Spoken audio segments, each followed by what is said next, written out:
graduated from Rowan University in the spring of 2022 with a sports communication and media degree.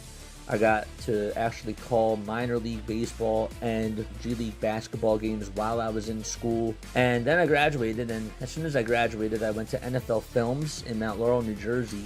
And as much as I loved that experience, I miss putting on the headsets. I decided, you know what, talk is cheap. I have a laptop that's in my house, and so 21 months later, here we are, still on YouTube, calling games and building an incredible, loving community on here with the people that I call my Philly freaks with a capital P and a capital H. We go live for every single Phillies, Sixers, and Eagles game, and we do it like old school radio play-by-play style. I'm Jason Joseph, and this is Play-by-Play with JJ.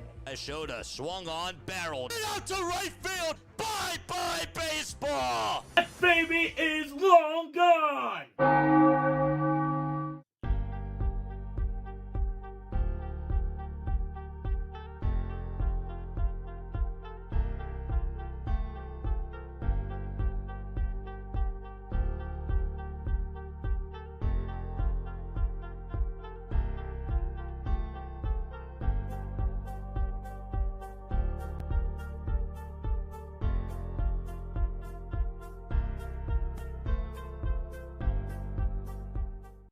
Hi everyone, today we have a very special guest. She's been the director of the Dysautonomia Foundation for the past 8 years, leading the way in raising awareness, supporting families, and advancing research for familial dysautonomia. We are so honored to have her join us during this fundraising stream. Lainey, thank you so much for your time, and thank you so much for joining us. Well, thank you for inviting me, Jason. I'm happy to be here. So I wanted to ask you, first and foremost, how did you get involved with the foundation? Well, it's an interesting story. I mean, I have been in the nonprofit world all of my career, mostly specifically as a fundraiser. This is my first role as an executive director.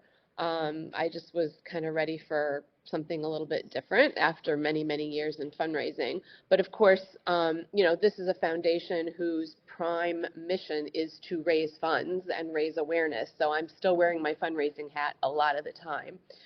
But it's adding on just a whole nother layer of really interesting responsibility to get involved with this foundation at the executive director level, because not only am I fundraising, but I'm also, working with the board of directors to help direct the priorities of the foundation and determine the direction that the foundation will go. I'm working with the scientists and the scientific advisory board to help support their work. I'm working with the families, like you and I are working together today, and just all the other details about managing the operations of the foundation.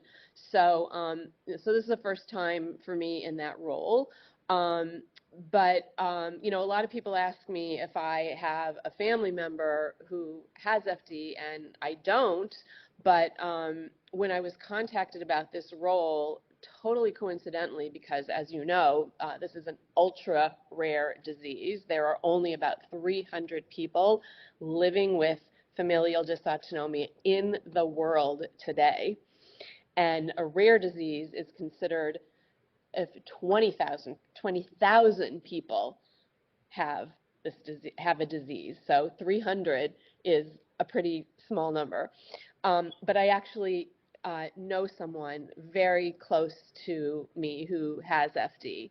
I knew him when he was born, and I remember when he was diagnosed, and he just turned 19.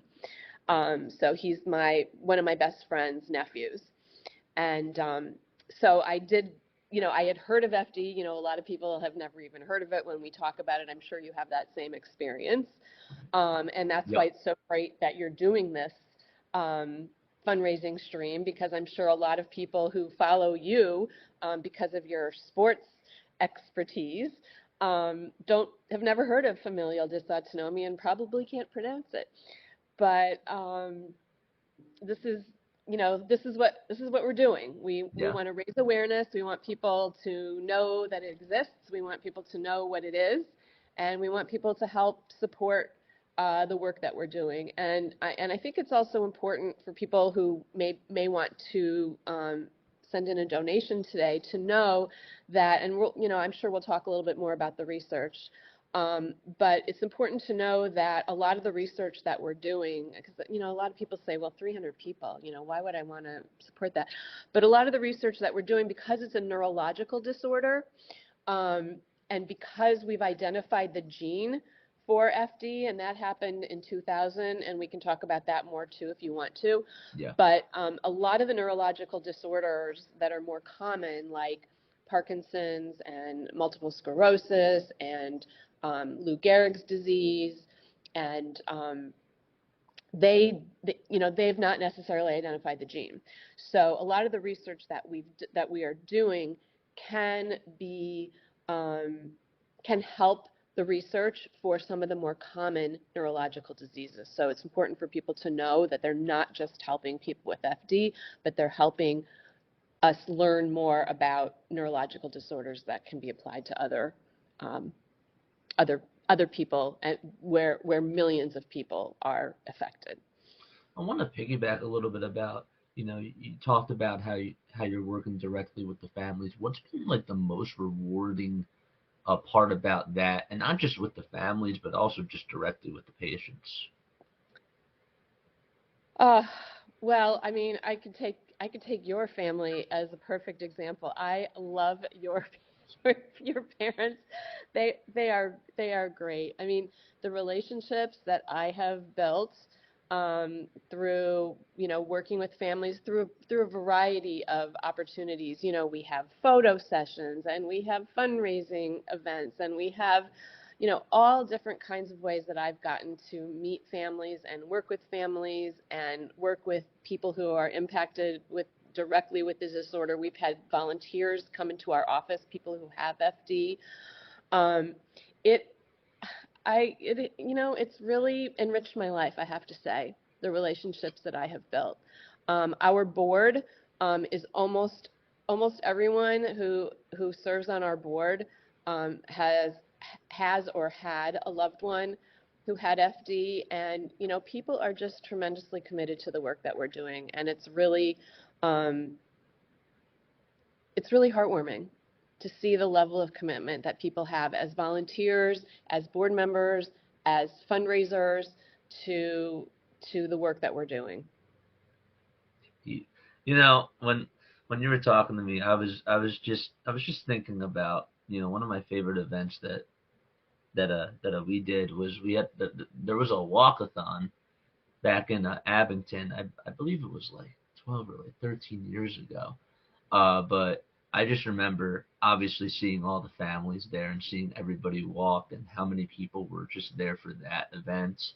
And that was really cool. There was also a concert. I believe that the Counting Crows were performing, years even before that. And I just love everything that the foundation has done, and obviously gotten up close to the families and everybody else that's been a part of this. And it's just an awesome community. It just sort of brought back memories, when you were talking about that, and it puts a big smile on my face. Yeah. I mean, they say that it's a club that nobody wants to belong to, because obviously Right. it's a devastating disorder. For sure. But Absolutely.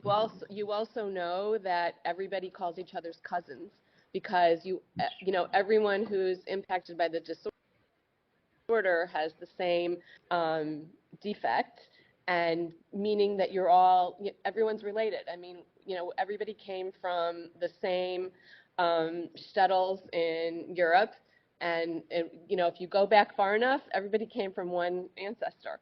So they all call each other cousins, and it's really, it's rather heartwarming because everybody supports each other. There's a parents chat group, and they're all, sometimes they're venting because something horrible is going on in their lives, and Right. sometimes they're celebrating a triumph, and either way, they're there for each other. And Yeah. And I'm sure, I'm sure you went through that. I mean, you had a tragic loss, unfortunately, and I'm sure you felt the love and the support of the community because that's just who they are. They're there for you Absolutely. in the good times and the bad times. I've seen it. So, Yep. Absolutely. Yeah. I know that my parents are still highly involved with that too, and it's something that's just never going to be lost or forgotten about, and yeah, yeah. it's awesome to have that support. I did want to ask too. You talked about how you work with the scientists and with the research department. What types of research have come out over the last couple of years that have been really intriguing to you? Well, I have to tell you, I was never a science person. I barely made it through science in high school, but now I've learned so much about gene therapy and genetic disorders. So I've really learned a lot. I mean, I've sat through, we have brilliant scientists from all over the world who are studying FD in Israel and in France and all over the United States. And we have a scientific advisory board of people who are very, very committed.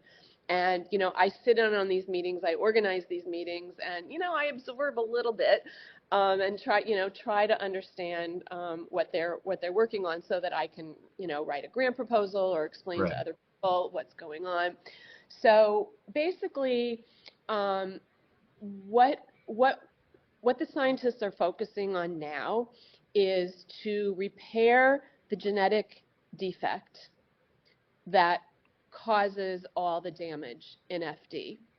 And if they can repair the genetic defect, they can, I mean, it happens, whereas like some people, some diseases develop over time, right? Like Sure. you maybe have a cancer that doesn't hit you until you're 40 or 50 or 60 or whatever. But this disease really develops in utero, right? It's a genetic defect that you're born with. Babies are born and they show the signs right away. They can't suck and they can't swallow and all those kinds of things. So, and it just gets worse from there. But if they can repair the gene wherever that person is in the trajectory of the disorder, they can at least prevent the damage that continues in the trajectory of the disease, because it gets worse as people get older. And I'm sure you probably saw that in your brother. Yeah. So Yeah. that's what they're focusing on. They're focusing on repairing the gene. And right now, they're coming at it from 3 different angles. So one is a small molecule, and that is a pill that is being studied at Harvard. Wow. And Sue Sloganhoff, who actually discovered the gene in 2000, is the one who is studying that. And Wow. it's getting very close to. She has funding from the NIH, and she's getting very close to that being ready for a clinical trial. They're studying it in animals to make sure that it's safe for people. And so that would just be a pill that somebody would take, and that's great because it doesn't, it's not invasive and that sort of thing. The second approach that was being worked on at the University of Montana by Dr. Frances Lefcourt, who is now co-chairing our scientific advisory board. She is retired and she has passed her FD mice. They bred mice to have FD that they could study. Yeah. Is called gene therapy. And that is an injection to fix the gene. And they're working on the retina to improve vision. And that is also getting very close to being ready to go into the clinic. In other words, being ready to go into human. They're working on the animal, the toxicity and all that sort of thing. The third way that we're approaching this is called an antisense oligonucleotide. And that is actually, we started clinical trials last year. And that is a systemic treatment that, so it's being injected into the spine. And the clinical trials are happening at NYU, where we have our world-class treatment center. And that has been in existence for 50 years. That is funded by this foundation, and that GIFts, will continue to fund. That technique was perfected at Cold Spring Harbor Labs on Long Island in New York, and has been very successful in other disorders. And now they're trying it with FD. And the first patient has undergone 1 year of treatment and has shown considerable improvement. And the second patient has started treatment this summer. And based on very positive results, it is very likely that more people will participate in that study. So that's really exciting. So those are the 3 gene-altering therapies that will hopefully prevent further damage and potentially even reverse some of the damaging effects of the disorder. So that's like one area of the research. There's another study that's going on. Do you want me to keep talking? No. Keep going.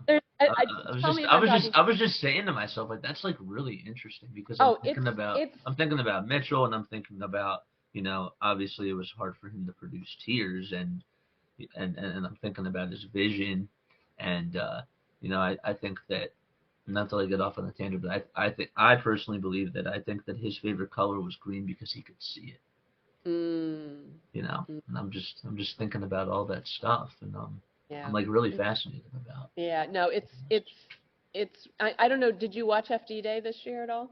I did not get to watch FD Day. I mean, if you have any interest, I mean, all the scientists, I mean, as I said, I'm not a scientist. I have a very basic understanding of all of this, but if you want to learn more, we had scientists, the actual scientists who are doing these studies, presented their work in a way for the layperson to understand it. I mean, they present it differently when they're talking to each other than when they're talking to people. Yeah. But we have a program called FD. I mean, you know about FD Day, but just to explain it for everybody else, FD Day once a year, the scientists and the doctors who take care of our patients come together, and they present to the families the latest advances. And we used to do it in person in New York every year, but since COVID, it's been virtual, which is actually better because people are tuning in from all over the world and all over the country. And, everybody can watch it and learn. But the recordings are on our website. So, if anybody who wants to learn more, including you, can go onto our website and watch these presentations by the actual scientists. And the foundation hosts this program every year called FD Day. So the other 2 things, which I'll just briefly touch on because I don't want to talk too much. Keep going. We have another clinical study that's going on that's not about changing the course of the disease, but it's more about addressing a symptom. So we haven't really talked about how FD manifests itself in people who have it, but just to hone in on from most people who have FD, the most serious and the most distressing symptom is crisis. I don't know if your brother had crisis, but it's absolutely it's every day. It's nausea, it's vomiting, it's retching, it's sweating, I mean, I've seen it, you've seen it. It's miserable. I mean, when nobody should have to experience that. And when it gets really, really bad, and it can't be controlled at home, people end up going to the hospital, and they have to get treated with IV therapy to get it under control. The study that's going on right now is, you know those Listerine strips that you just put on your tongue and they dissolve? Yep. The medication that currently can only be administered by an IV is on those meltable strips, and you can take them at home.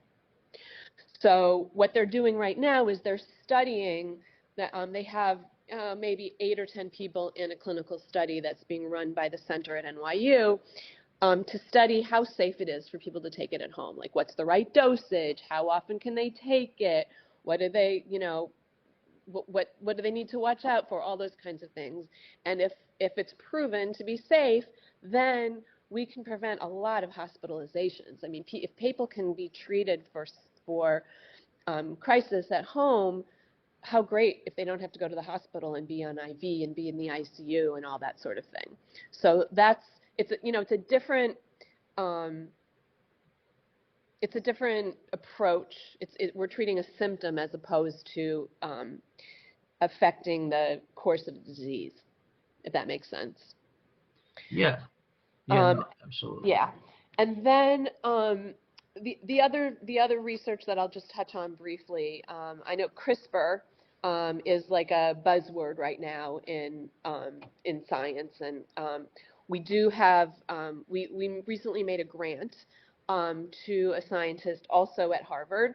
She actually studied under Sue Slagenhoff, who I was just talking about before, and she's looking at a CRISPR approach to FD. I mean, her research is not as far along as the other three, because the other three are either in or very close to being ready for clinical trial. This is more of an exploration, but CRISPR has been shown to have a lot of promise in gene therapy. So we're really excited to see how she and we have like this is a junior investigator grant that we were able to make thanks to one of our benefactors, because we realized, gee, a lot of our researchers, like, one of them retired, one of them is, has been working on FD for 45 years. We need to inspire the next generation of researchers. So we were able to launch this young investigators request for proposals, and we awarded the grant for this. So, and all this stuff that I'm talking about is made possible by gifts from our supporters. So That's really wild. What got the grant started? Just out of curiosity. With the young investigator grant? Yeah. Actually, we had a meeting of our scientists. We brought them in from all over the world, and they all shared where they were at with their research, and they kind of looked around the room and they said, "Who's coming behind us?"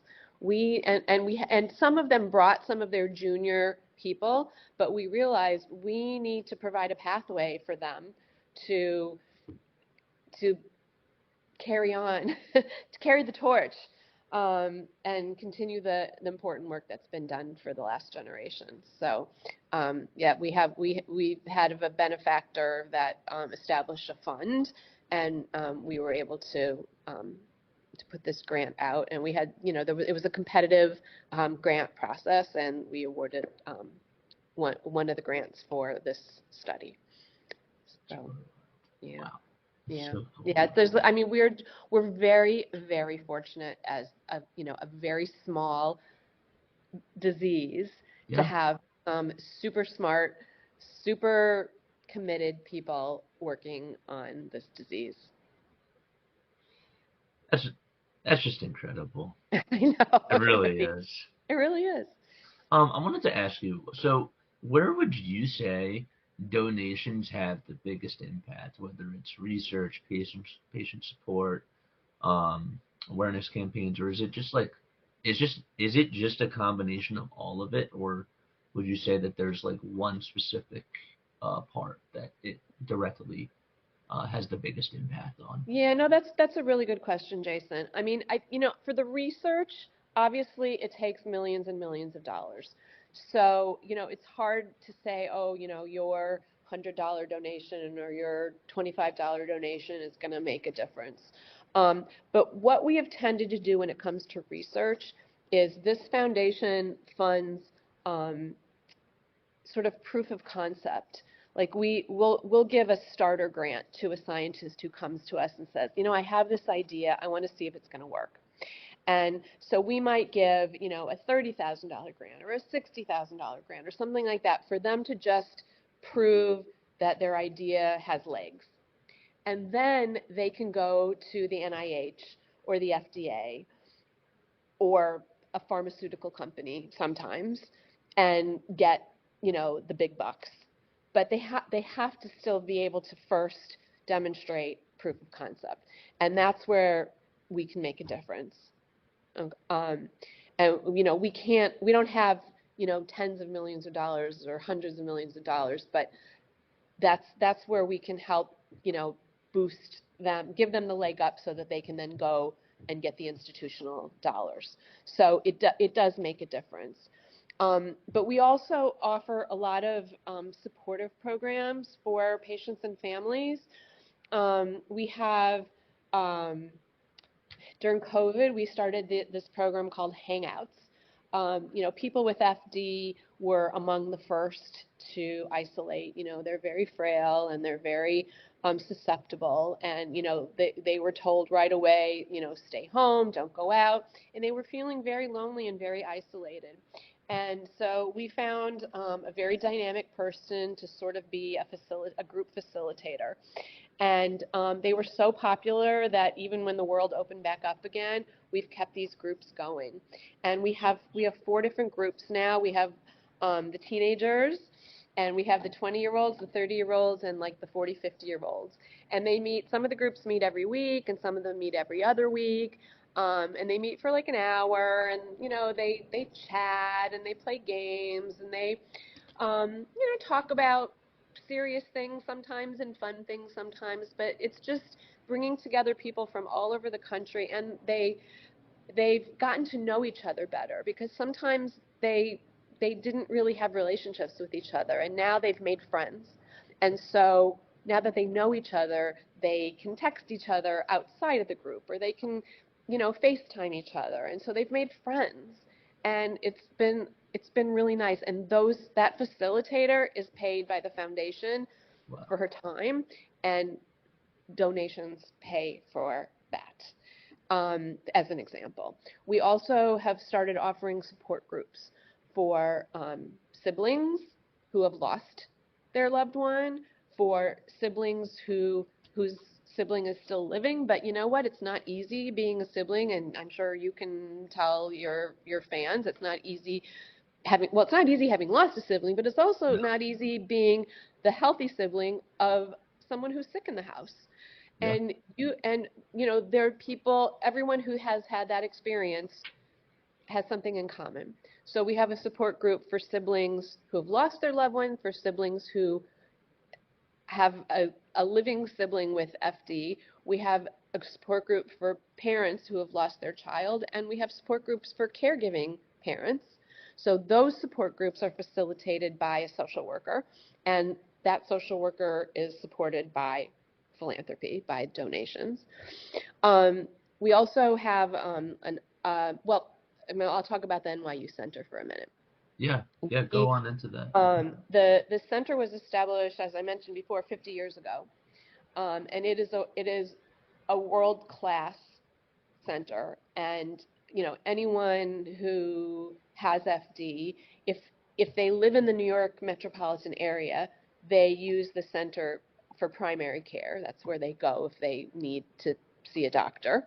And they go to NYU if they need to go to the hospital. But if they live outside of New York, their doctors, wherever they're in, if they're in California or Arizona or Minnesota, whatever, their doctors then consult with the doctors at NYU to make sure that their course of treatment is following the protocols that are developed at NYU. We have, world-class neurologists who are experts in familial dysautonomia and in autonomic disorders. So we have doctors there, we have nurse practitioners there, and we bring in eye specialists and lung specialists and all the other people that they need to see to make sure that they stay as healthy and well as possible. And we make an annual grant to NYU to keep that center going. And that money all comes from gifts like those that will hopefully come in today. So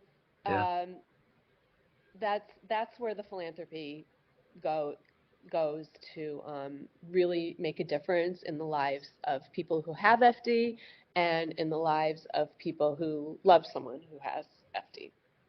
Yeah. I'll never forget like all the trips that we had to do to NYU and all that sort of stuff. But the doctors and everybody that were there, they were all so nice, and they were all so helpful. And I'm very appreciative that when Mitchell was around, he had really great support, and he had really great doctors that were not only just like really good at everything that they did, but they were also very personal, and they were also just super friendly. And that's something that really mattered to me. And looking back on that, I was really happy that he got all the care that he needed, especially over there. Well, I'm glad to hear that you have that memory. It is a very special place, Yep. and yeah, and it's it's made possible by the philanthropic support and by people like you who do fundraisers that otherwise we wouldn't be able to keep it going. So Now, without like naming names, can you share a story about a patient um, whose life has been impacted just by the foundation's work? Or it doesn't even have to be a patient; it could also just be like a family, too. I think I mean I don't think there is a patient who hasn't been impacted, to be honest with you. I mean I think every person that comes in contact with the foundation and comes in contact with the center at NYU um, is impacted in a positive way. Um, I I will tell you a story actually. Um, we recently heard from a family in South America, and their son came to America to have spine surgery, and they tested his blood and discovered that and gave him an FD diagnosis, and he was 11 years old.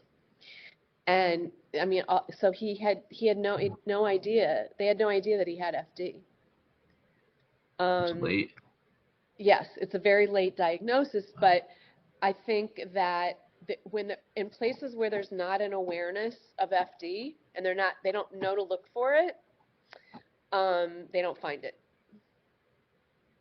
So, and the parents reached out to the foundation immediately, and we were able to immediately connect them with other parents because the parents, even I mean, the doctors have a certain level of expertise, right? And the nurse practitioners are there to provide the medical care, but it's the parents who have been in the trenches with these kids. And they are the ones that say, this is the food that the feeding tube food that you provide, and this is what you do when this happens, and this is where you get that, and this is, and we gave this family a community right away. We connected them with the medical center also because they came to us first, but we connected them with the medical center. We connected them with families so that they had a support system, and they wanted to come to the center to be seen, to be, by the experts in FD, and they very humbly said to us, our son just had all these spine surgeries. We're kind of strapped financially, is there anything that you can do? And now, like, we don't really have the resources to help every individual family with every financial challenge they have. We just can't do that. We would be broke if we did that. Yeah. But what I was able to do was I was able to say, you know what, we know of other foundations that provide airplane tickets for families who are coming for medical treatment. Let me connect you with that organization. We know of a place in New York that provides free housing for children who are getting medical care at NYU. Let me make that arrangement for you. So like, you know, so we've connected them with the medical care. We've provided them with the community of parents who are going to be a resource to them. We've given them, I don't want to say hope because that's not really what we did, but we gave them the resources that they needed and the support that they needed. And I think that they really felt, it was like a port in a storm kind of thing. Like all of a Right. sudden they had this horrible diagnosis and they just didn't even know where to turn. And they sent us an email on our info page, and all of a sudden they had all of this information and support provided. So I hope that's kind of what you were Yeah. looking No, for. that's a really wild story. Yeah. I mean, 11 years old. That's late. That's so late. Yeah. Yeah. That's insane. Um, I wanted to also ask, what would you say are like some of the biggest challenges that the FD community like right now is facing, and what are you guys working on to try to I don't want to say cure that, but as far as problem solving goes. Well, I would say that to a certain extent, we're a victim of our own success. I mean, our goal is no new babies born with FD, right? So aside from raising money to support the work that we're doing to make the lives of people who have FD better, right? We also want to make sure that people know about genetic testing, get tested, and I'm know not a if carrier. I'm the good. only one in my family that's not a carrier. And know your carrier status. Yeah, So, I mean, if you're not a carrier, great. But if you are a carrier, you need to know that yeah, because you need to know if your whomever you're going to be potentially having children with is a carrier or not. Now, FD is considered to be a Jewish genetic disorder. But here's the thing. Not everybody knows their full ancestry. right. So you can't just say, well, I'm not Jewish, therefore I'm not an FD carrier, because your great-great-grandmother might have been Jewish and you don't know about it. In fact, I Yeah, can tell you a story about that. So I would say if one of you is a carrier, the other one should get tested. And there's an organization called JScreen that's based out of Emory in Atlanta. That's a great resource for Jewish genetic testing. They have the kits. They're on a lot of college campuses. I mean, like in your 20s is the time to get tested and to know your status, not when you're already pregnant. So, we want to make sure there are no new babies born with FD, and we've been pretty successful. And having funded the research in the 1990s to identify the gene that causes FD, has meant that even families where both parents are carriers, and I don't know if this is your family or not, I'm not that familiar with your story, but in the olden days, before the gene was identified, if you had a child that had FD, having another child was like playing Russian roulette because you had a 1 in 4 chance, just based on genetic science, of having another child with FD. So, I mean, we know families that have 3 children with FD. I mean, they played Russian roulette and, sort of lost, so to speak. I mean, obviously they yeah, love their children and everything, but it's not easy to have, and so a lot of people had one child and then chose not to have any more. But the genetic testing not only meant that you knew your carrier status, but it meant that you could do IVF and test the embryos and only implant the embryos that tested negative for FD, so that even families where both parents were carriers could still have more children. And so we have success stories of families who were able to have more children. In fact, I met a woman in Israel whose FD son was like 36, and she had 3 more children who were teenagers because fortunately she was young enough that she could have more children after the gene was discovered. So she had like a whole second family. And what a gift that is, you know? Yeah. And that was because this foundation, our foundation, invested millions of dollars to identify the gene. Um, so I think, but what you asked me about our challenge, so to go back to, you know, I just sort of given you the backstory.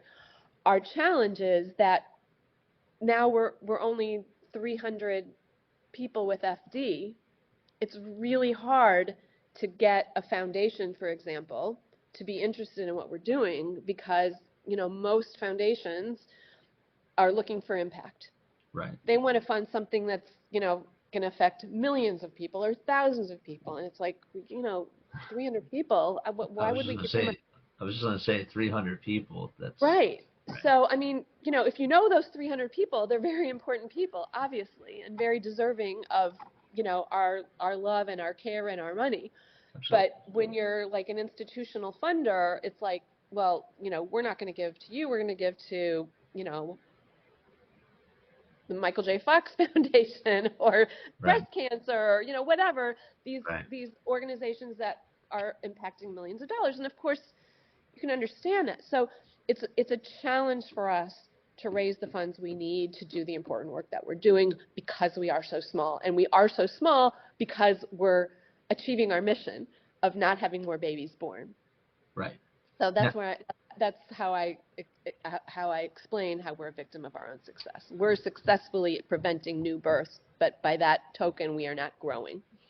I'm happy that you brought that up because I also, just as a follow-up question, you know, I wanted to also ask, like, what goals are you also hoping that the foundation can achieve within just the next few years, just besides that?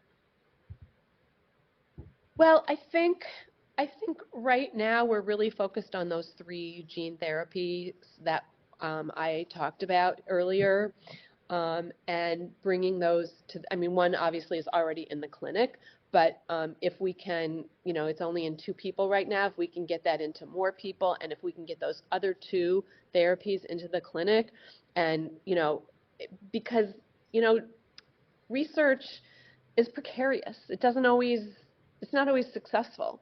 So we're still at that, you know, you take it to one step and then you take it to the next step and you hope that you get to each next step. And that's sort of where we're at.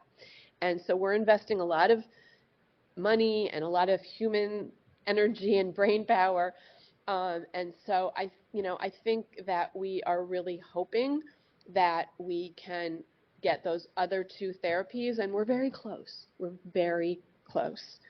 And that was the excitement at FD Day this year, is that we are so close, because I think a lot of parents have been waiting for this time for a really long time, and they were getting frustrated because they keep hearing about it and keep hearing about it, and every year it's, you know, research takes time. You know, you can't Absolutely. just pull it out of a hat.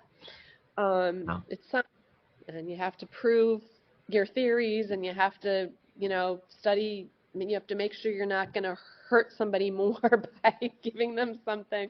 Yeah. So, yeah, I think if we can have success with these therapies, and you know, stop the people who are living with FD, to stop their FD from getting worse and give them a better quality of life, we would be ecstatic.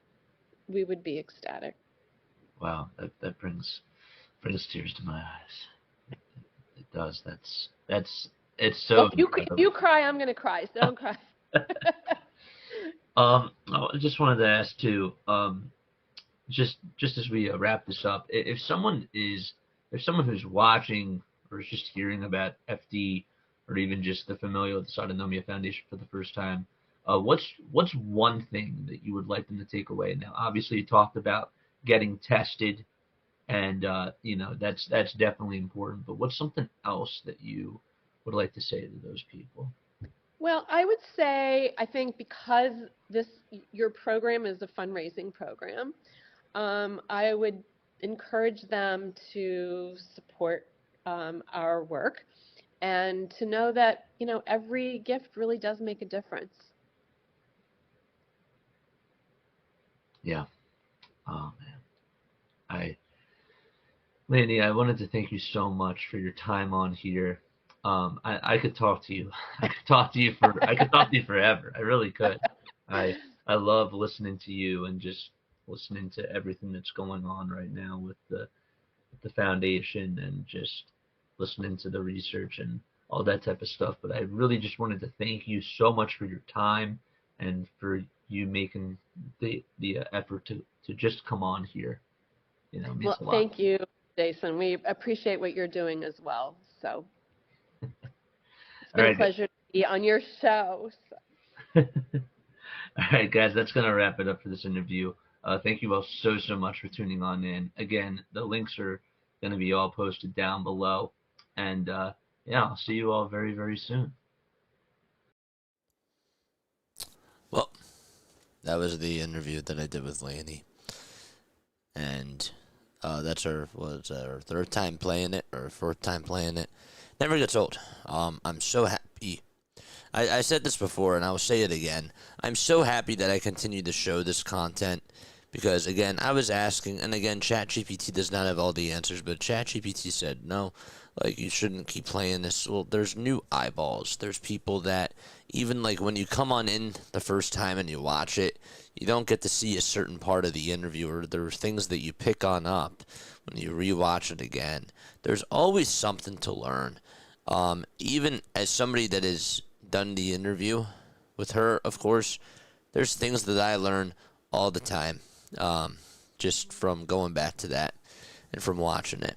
So thank you all very, very much for being able to watch that interview, because she gave a lot of really good insight, obviously. She's incredible with what she does, and I have nothing but mad love and respect for her. I do. With that, okay. If you did catch the interview, and if you really don't know what familial dysautonomia truly is, that's what this whole next thing that I'm going to show you is about. I did a presentation yesterday. I'm going to do another presentation right now, just because I feel like it's really important to just be able to talk about it, because that was obviously more about like where the research is now and like what is coming ahead. But obviously you have to have the basic understanding of what that is, and that's what my job is for. So without further ado, let's get on into the presentation. Okay.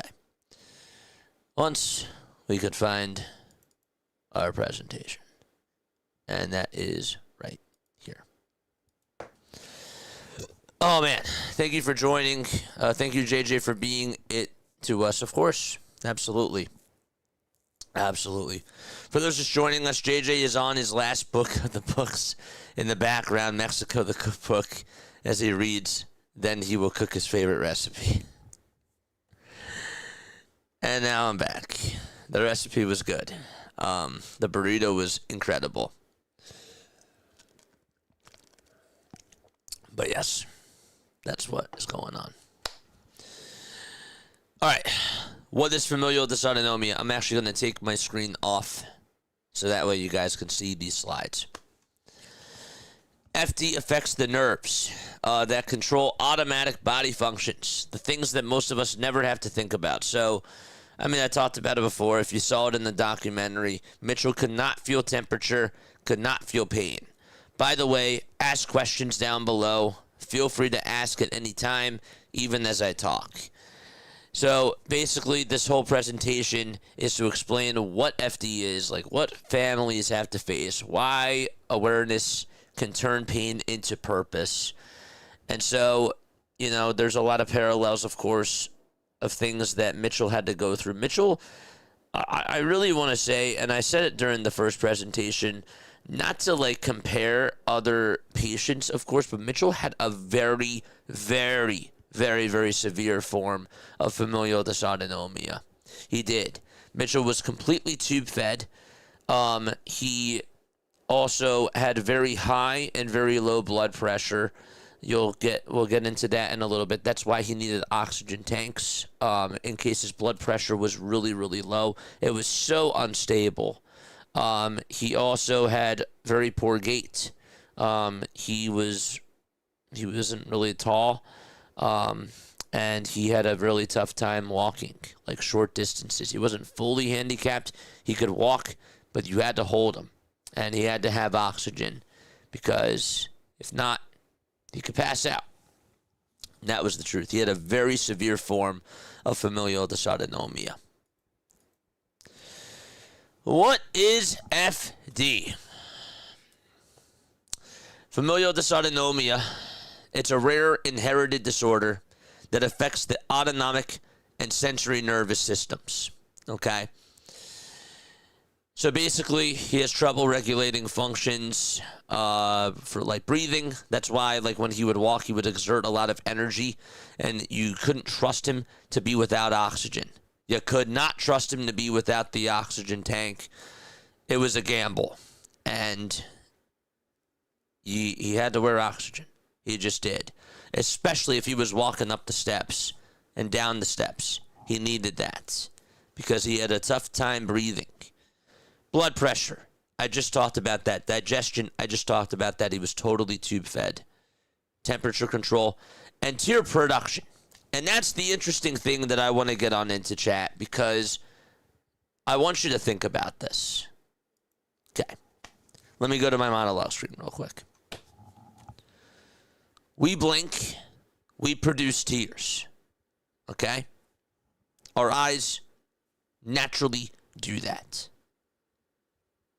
Mitchell's eyes dried a lot. Every hour. And my mom and my dad, if my mom is tuning on in, correct me if I'm wrong. Every hour, he had to get eye drops. Somebody had to put eye drops in his eyes because he just could not produce tears. And that was the truth. It was really tough for him to be able to do that. And that's bad when your eyes are so dry because you need that in order to be able to get fluid.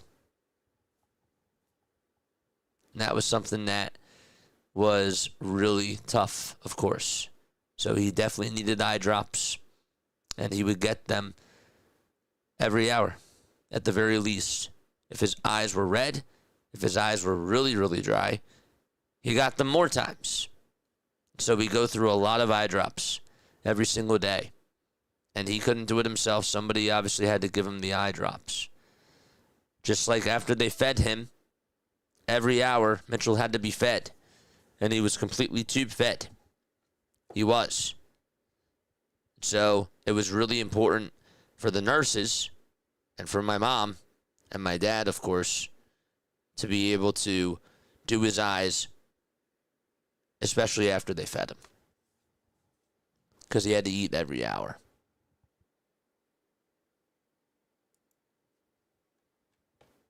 And he needed that for his eyes. FD is also known as Riley-Day syndrome. You can do more research on that. Riley-Day was the doctor, I want to say, that diagnosed the first patient with FD. Riley-Day, doctor. Want to make sure I said this correctly. Named after the doctors of Conrad Riley and Richard Day. Want to make sure that I say that correctly. Misinformation there on my end, and that's my bad. Those were the two doctors that helped discover what FD was and is.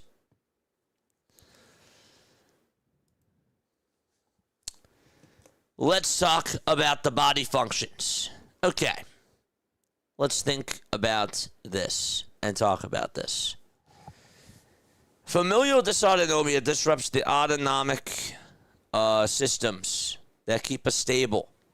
The automatic systems. The autonomic nervous system helps control heart rate, blood pressure, sweating, digestion, and breathing.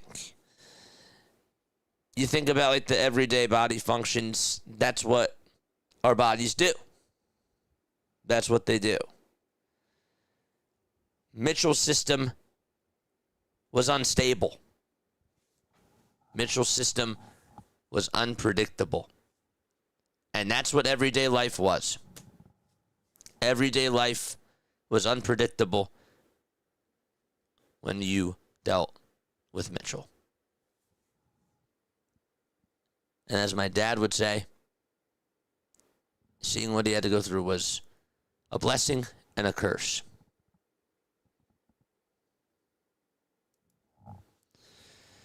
Every day Mitchell would wake up, okay? Mitchell would get sick in the mornings. He would wake up. We would take him downstairs after taking him to the bathroom, and he could be in a thing called crisis. And we'll talk a little bit more about what crisis is. But he couldn't vomit. And he would wake up sick almost every day. And then if he was having a good day, of course he would get better as the morning went on. But he would get up pretty early. And if he wasn't having a good day, he would obviously stay home.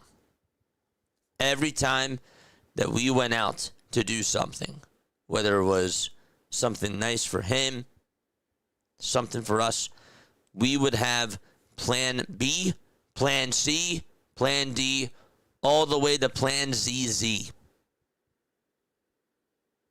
Every day was unpredictable.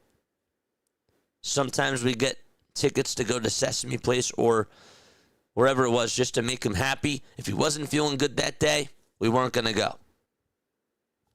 If he was sick, we would never chance that. Because it's a lot to take care of. And plus, he wouldn't have fun. And we wanted to make sure that Mitchell had the best quality of life. And if he needed to stay home because he was sick, he needed to stay home. And that's what happened.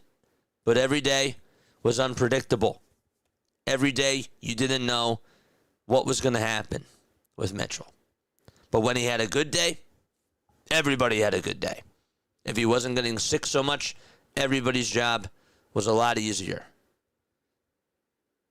If his blood pressure was low, if his heart rate was not good, things became a lot more complicated.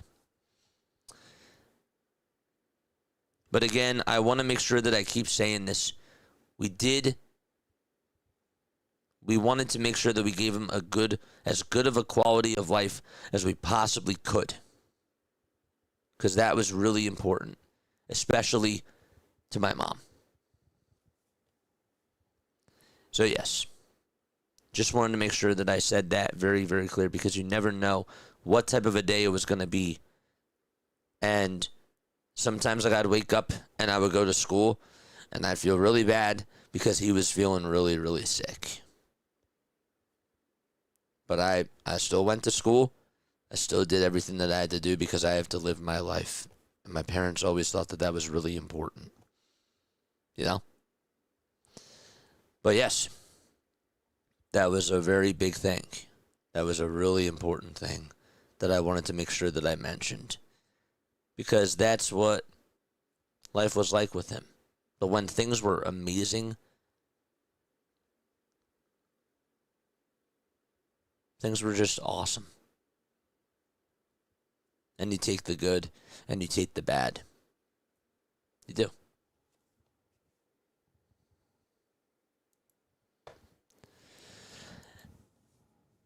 It's basically a population genetic thing affecting Ashkenazi Jewish heritage. Mostly Ashkenazi Jewish heritage. Yes. And we'll get more into that in just a couple of seconds. Michael, thank you so much for tuning on in. So, FD patients can deal with sudden changes that require careful monitoring and medical support. And that couldn't be more true. Because Mitchell needed a lot of support. He needed a lot of nursing. Sometimes we didn't get a lot of nursing. And when we would get 16 hours, my mom had to watch him for 8 hours because he just couldn't be. My mom or my dad had to watch him for 8 hours because he just, like you couldn't leave him alone for that long. You really couldn't.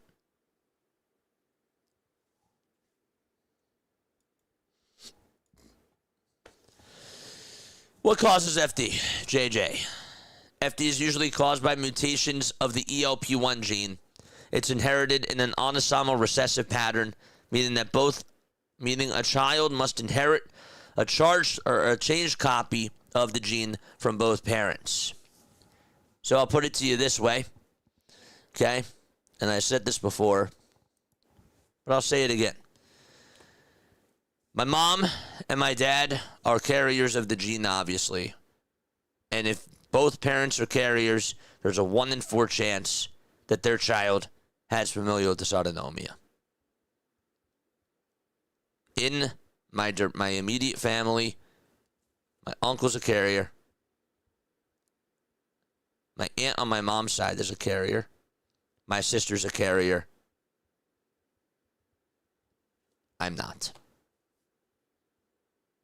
So both parents have to be carriers. If I get married, it doesn't matter if my wife is a carrier of the gene or not. I'm not going to have a kid with familial dysautonomia.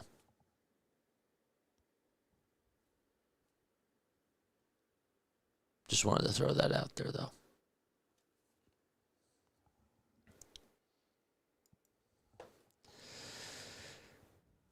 Keep asking questions. Keep firing stuff away. The result is reduced normal ELP1 protein, which affects the development and survival of nerve cells. But yeah, it's inherited. It is. It's inherited from Ashkenazi Jewish ancestry. My dad and my mom both had cousins from Eastern Europe. So it does mainly come from Ashkenazi, Eastern European descent, for sure. Most times. Who is most affected? I don't know what the percentage is on that. I would actually really like to know. And I should actually ask that question. But it's mainly impacted from Ashkenazi Jewish descent. Who is most affected?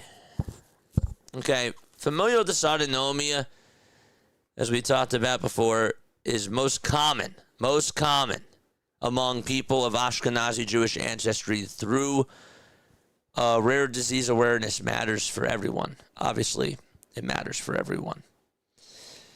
Because it is rare, many people have never heard of it unless it has touched their family. And of course, it touched mine. That's why, obviously, awareness and testing and research and support are really important. Mitchell had problems swallowing when he was really young. And gosh, I apologize. I remember my mom said it. I never wrote it down. She said it in the first stream. I forget specifically what his case number was. Dang it. But anyhow, Mitchell couldn't swallow properly. And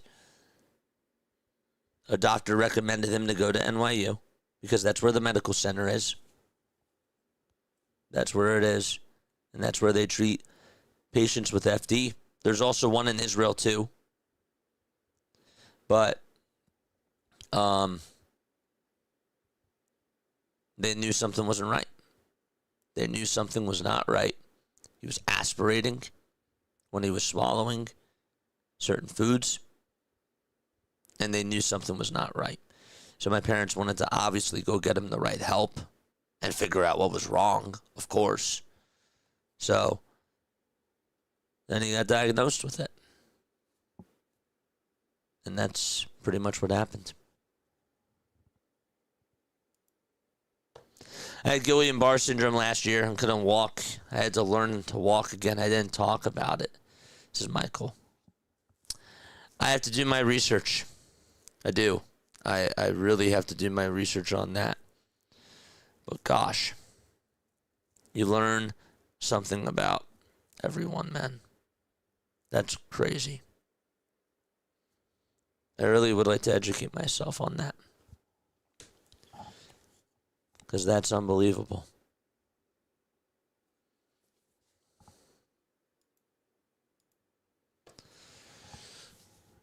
What are the common signs and what are the common symptoms of familial dysautonomia?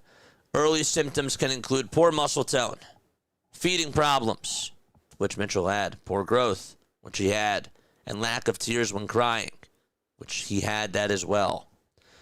Other symptoms can include frequent lung infections. He had that. That's why he had to have a vest. That's why he also had to have a cough-a-lator. Swallowing problems. That's why he was totally tube-fed. Temperature regulation issues. And blood pressure instability as well. All Mitchell had.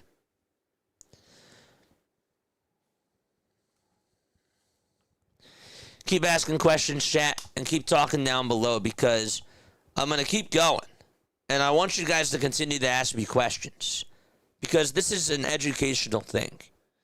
And I want to make sure that you guys understand or at least learn something from this. And I want you to keep asking questions because if you're curious about things, even if it's about movies that he watched or just about other things that don't even have to deal with the actual disorder itself, it's about him. And I want you to be able to, engage. And I want you to be able to not be afraid to hold something back just because I'm talking. Because I love listening. I'm a listener. I'm a listener first, and I like listening to what you guys have to say. Of course, David. Absolutely.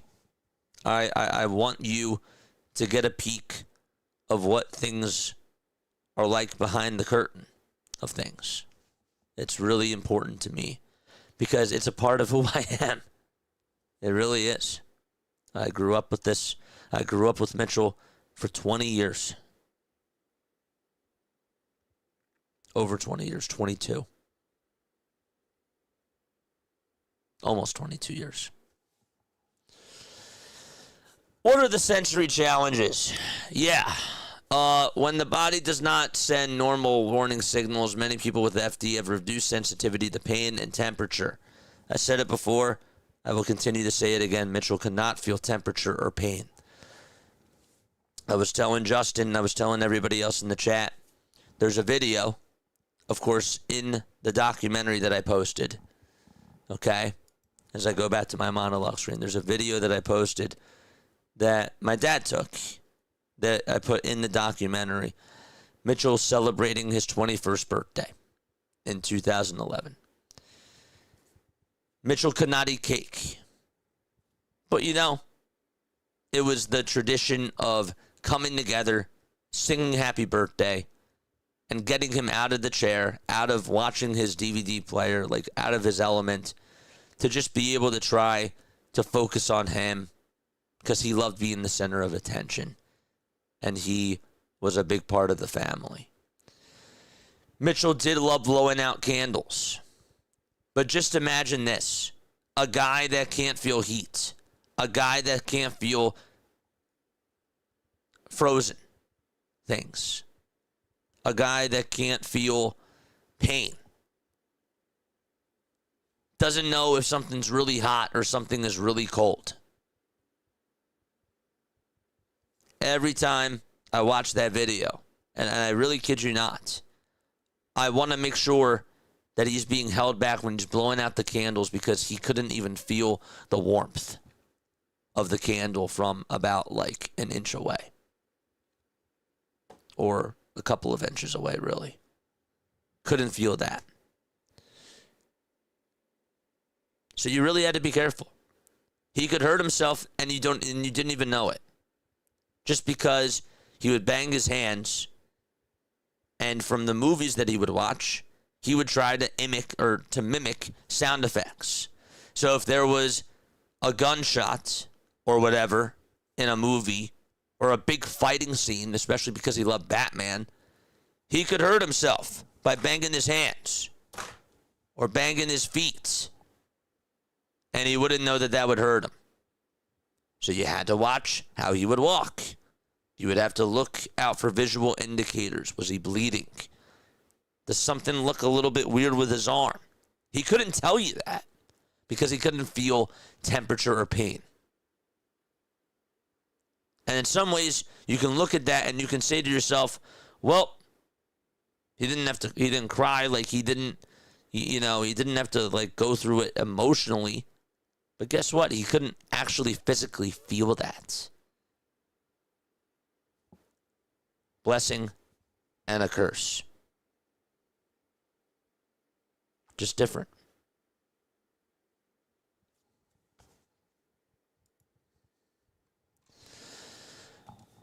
Many people with FD have reduced sensitivity to pain and temperature. That can be dangerous because of obviously injuries. Mitchell had to go to get casts a lot of times. And sometimes we didn't even know that he got hurt. But he did break bones. He did break muscles. He did. And he had to wear casts. And Mitchell obviously did not like wearing a cast. He would look at it. He could feel the pressure, but he would want to take it off. He couldn't take it off. Couldn't do anything like that. No.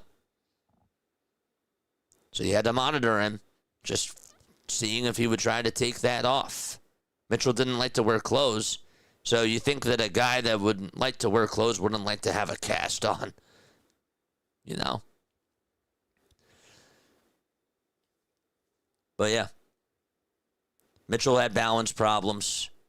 Couldn't walk long distances. Somebody, if he had to go to the bathroom, didn't matter what anybody was doing, they had to stop what they were doing to go walk him over to the bathroom. And we would always tell Mitchell, you have to tell us if you have to go to the bathroom. And when he would just be walking by himself, he could fall. He could slip.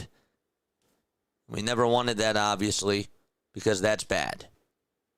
Especially because our floors were wood.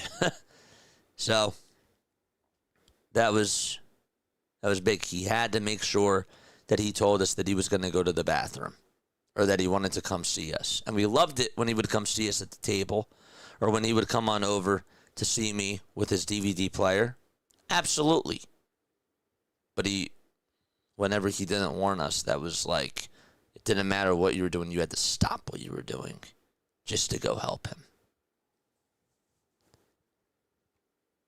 We talked about balance. We talked about coordination. We talked about taste.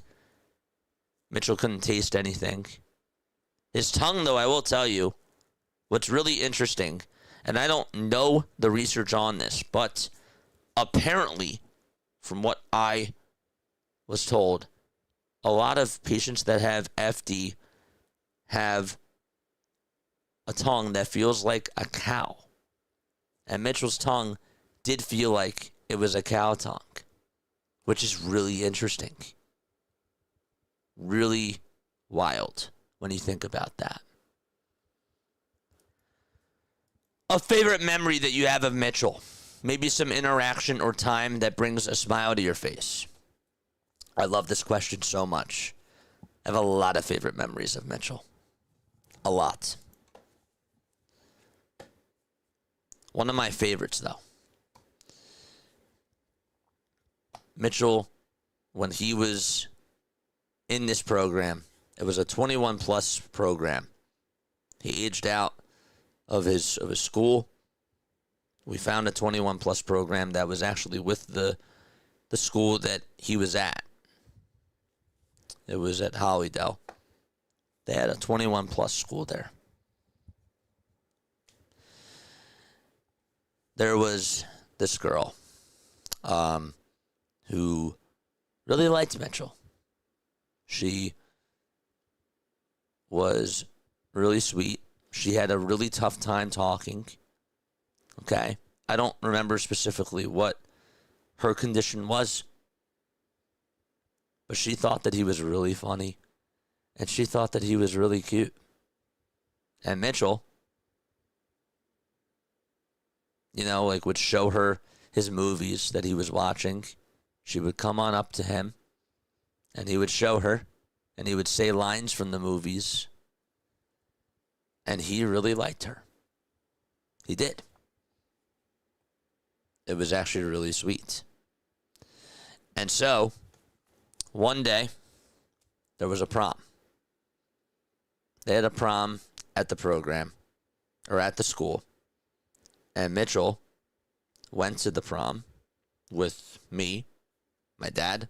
I don't remember if my mom was there or not. I'm pretty sure that my sister was there. But regardless, Mitchell was at this prom. And it's so hard to get him away from his DVD player because his DVD player was his comfort. But when you got him up out of that wheelchair, when you got the DVD away from him, he was in a really good mood. And it was just so nice to be able to see that. And Mitchell was on the floor. We got him up out of his chair. He was on the dance floor for about, I want to say like 5 minutes or so. And nobody was holding him. He was dancing with her. And my dad and I looked at each other. And we're like, you know, we just look at each other in amazement and we're like, there he is, just with this girl who really liked him. And he liked her. And they had a cool moment. And he was so happy on that dance floor. And it just brought a huge smile to my face. And it was something that was like, wow, that's just insane. You know? Getting him away from that DVD player, you had to hope that he wasn't going to get sick. We got him away, didn't get sick, and was happy as can be on that dance floor, even if it was for 5 minutes. It was like when I was staring right at my dad, it was like time stood still. You know?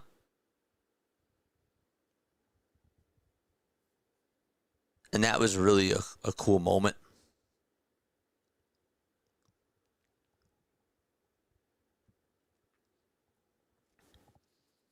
Another really cool moment that I will always remember from Mitchell. There's a lot. It's hard to pick one. But that one obviously really sticks out. That one was obviously really cool.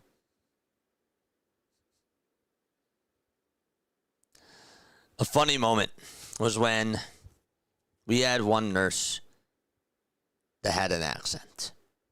Okay? She's from Nigeria. So she has a hard accent. Mitchell loved the nurses that we had. And he loved especially the people of color for sure. And he really liked her for sure. But the one thing that bugged him, the one thing that really bugged him, chat, was if he was saying something and she would say it in her accent. No. I want Batman. You want Batman? No Batman. Batman.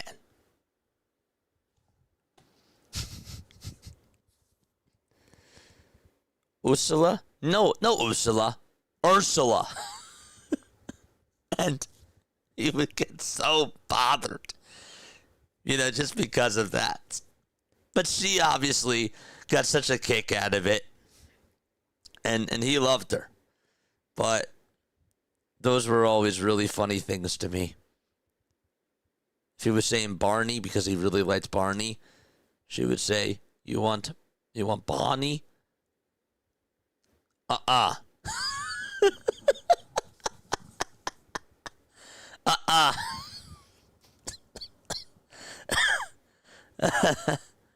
So, yeah. That's who he was. Great sense of humor. Mitchell did not like his clothes, as I mentioned that before. Mitchell, the other thing, too, that I will say, and then we'll get back to the presentation, of course, and keep asking me questions, chat. Keep asking. Keep going. Mitchell loves standing at the door because we would always tell him, he would ask us who's coming. Batman's coming. Was Batman obviously coming to the house? No. But we had to keep him happy. And he would actually believe that Batman was coming. You know? And then he would watch like Batman like on his DVD. And he just, accepted that. I don't want Batman to come. No Batman. I want the clown. The clown? By clown, he meant the clown in Chitty Chitty Bang Bang.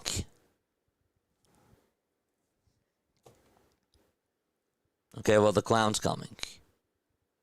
Really? Yes, Mitchell. Yeah. But Mitchell would stand at this door. Sometimes it would be for like 35 minutes, 40 minutes, and he would open the door. And he would say, Batman, you come over here a second. You come to Mitchell Joseph house. What are you going to tell a kid?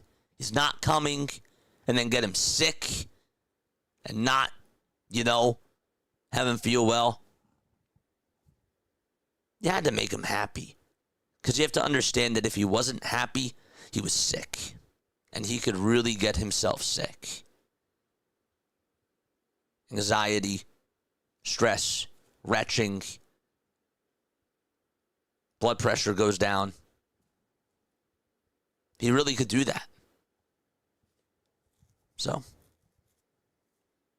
you always had to be happy. Even if his blood pressure started to get low, do you want to change a movie? Usually, it's like when a pitcher's out there, right? A pitcher has a really bad inning, okay? When the pitcher starts to let up base runners and he's starting to run out of gas, or she's starting to run out of gas, or whatever it is, manager has to take out the pitcher. When Mitchell started to get sick and he's been watching the movie for hours, you got to change the movie. Get him into a new mind frame. Put on Toy Story. Put on Batman. Put on whatever it is, just to get him in a different mindset. Just to get him in a different mood. That's like the best way, that's the best analogy that I can come up with that. So,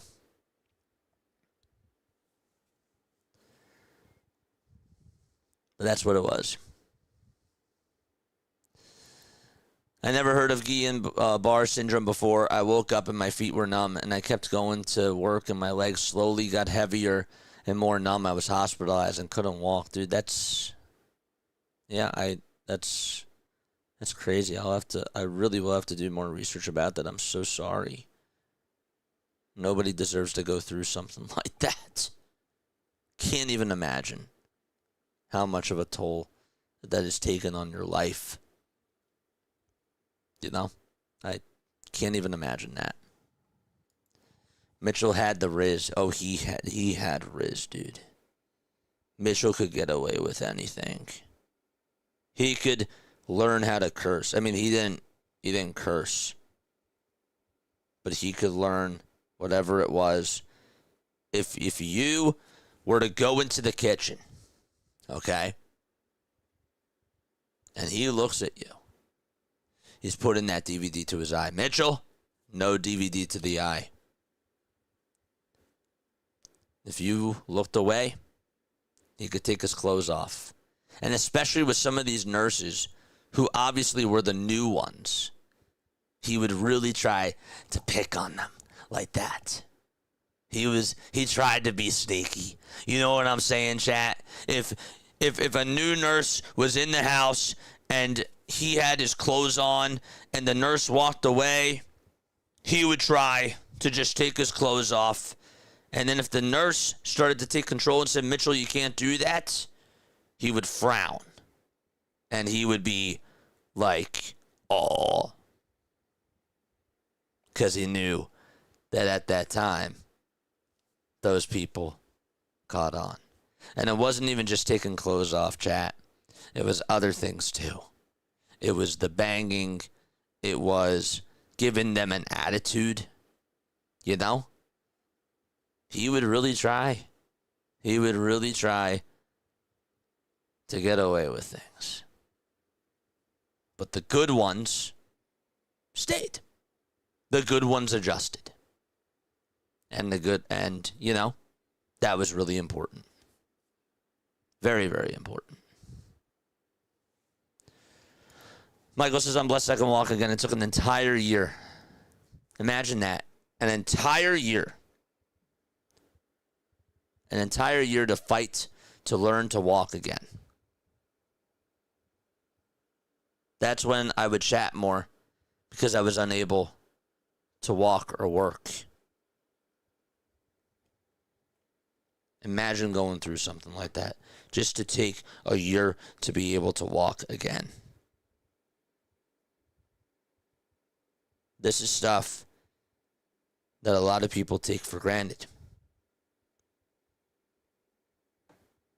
I want you guys to see that that's what Mitchell's life was like.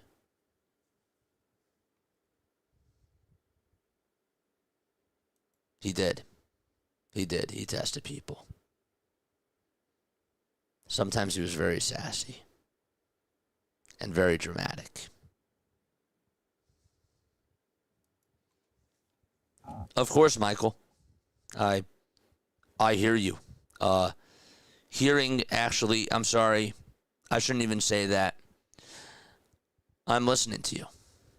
I don't like it when people say I hear you, because hearing means that it's going in and out one ear. Listening is processing and understanding. So I'm listening to you. I'm trying to get myself into a better habit of saying that. It's a work in progress, but isn't that how life is? You know?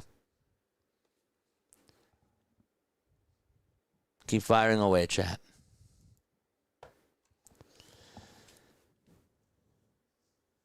So Mitchell had problems with his balance, had problems with his taste, couldn't taste anything.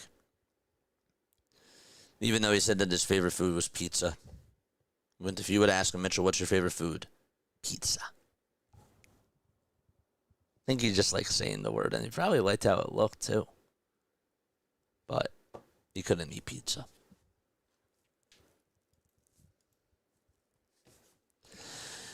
So I mentioned this before. Mitchell would wake up every day.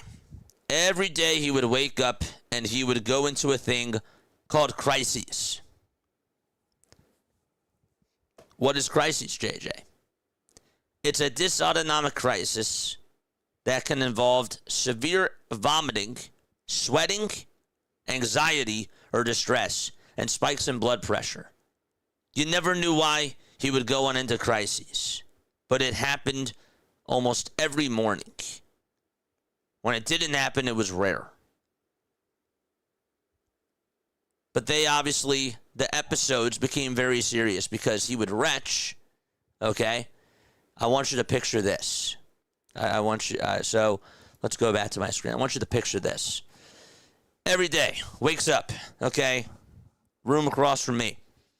Goes to the bathroom with the nurse, with the oxygen tank on, and then goes downstairs with the oxygen.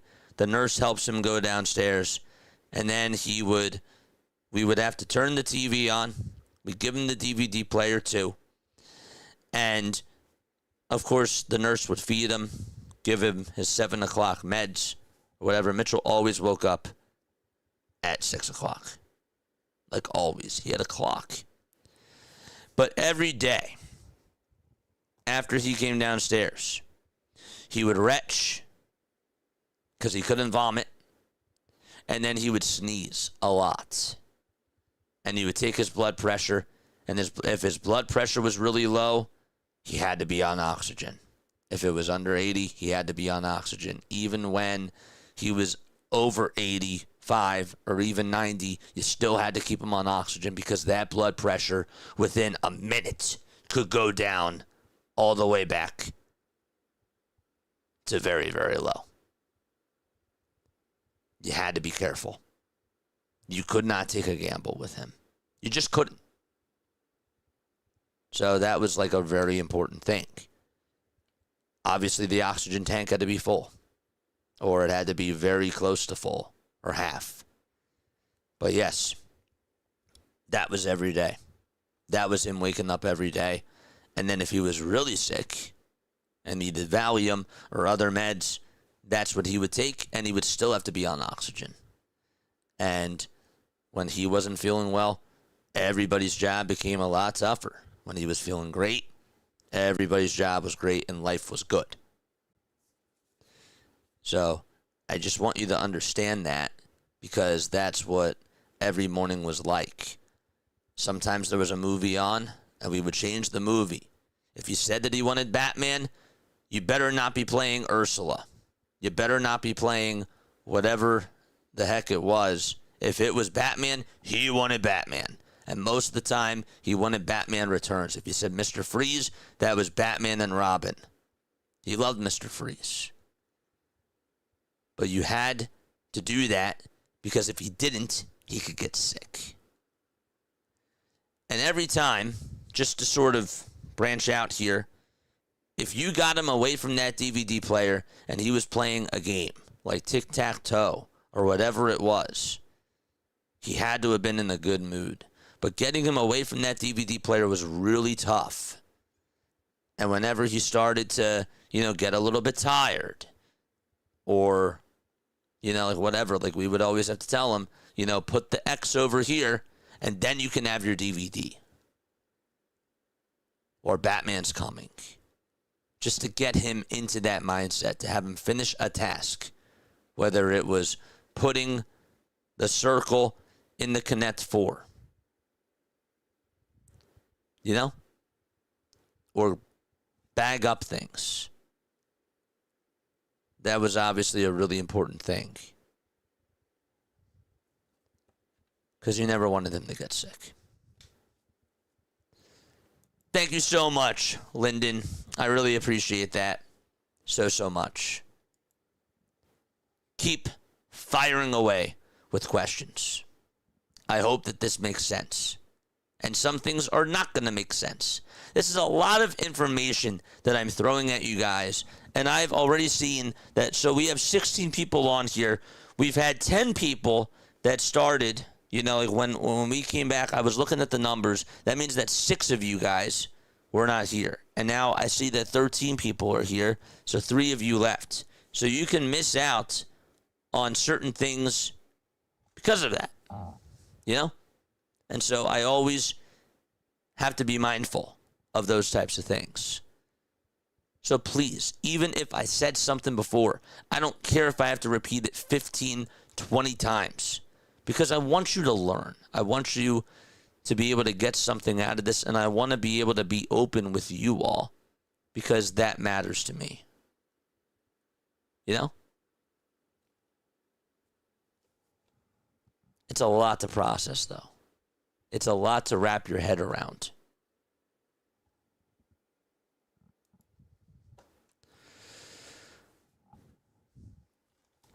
For families, back to crises, this creates constant uncertainty, and you always wonder, when's the next crisis going to happen? Now, other people that have had FD had crisis not only in the mornings, but they would have it in the afternoons, and they would have it in the evenings as well. If Mitchell was really sick, he would have it multiple times a day. He just did. But whatever it was, again, you had to be careful. You had to be careful.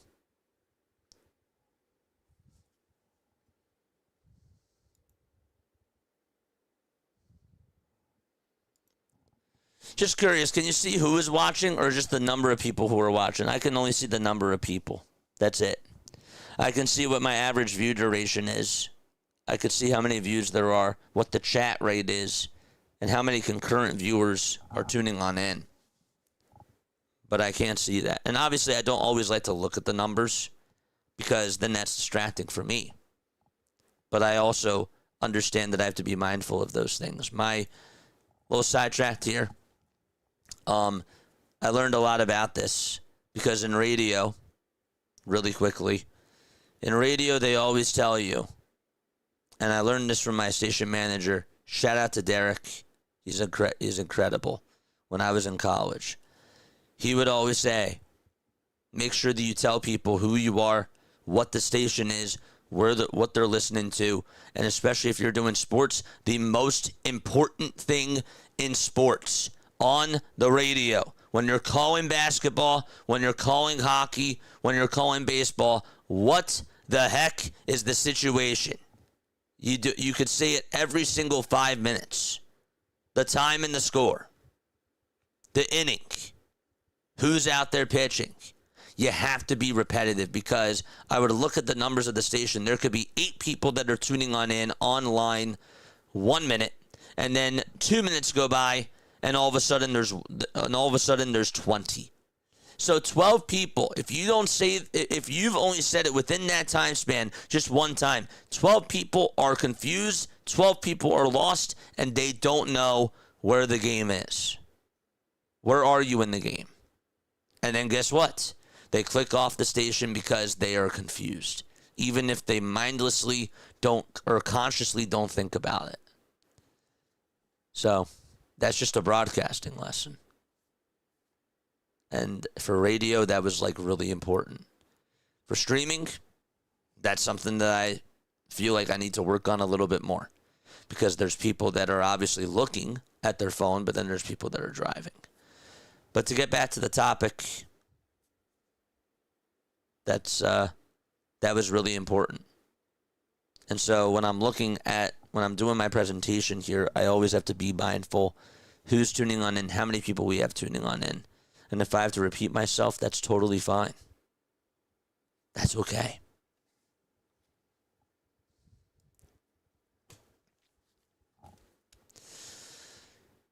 So that's what crisis is. That's essentially what it is. If you just are tuning on in, Mitchell would have crisis every single morning. He couldn't vomit, so he would retch. The reason why he couldn't vomit was because he had a funduplication. He did. He had a funduplication done when he was really young. What is a funduplication, JJ? Well, ask Google. A funduplication is basically a procedure that treats hiatal hernia by wrapping the top of the stomach and the lower esophagus to strengthen the valve, preventing acid reflux. So Mitchell could not produce acid reflux, and that was a really bad thing. And a lot of patients experience long-term relief from heartburn and reflux, and he would get a lot of that, especially when he was not eating, and that was never a good thing. So that's why he had a funduplication done. So he couldn't vomit, but he retched a lot. And he would sneeze a lot in the mornings after he woke up for whatever it was. Because he just didn't feel well. But you had to watch.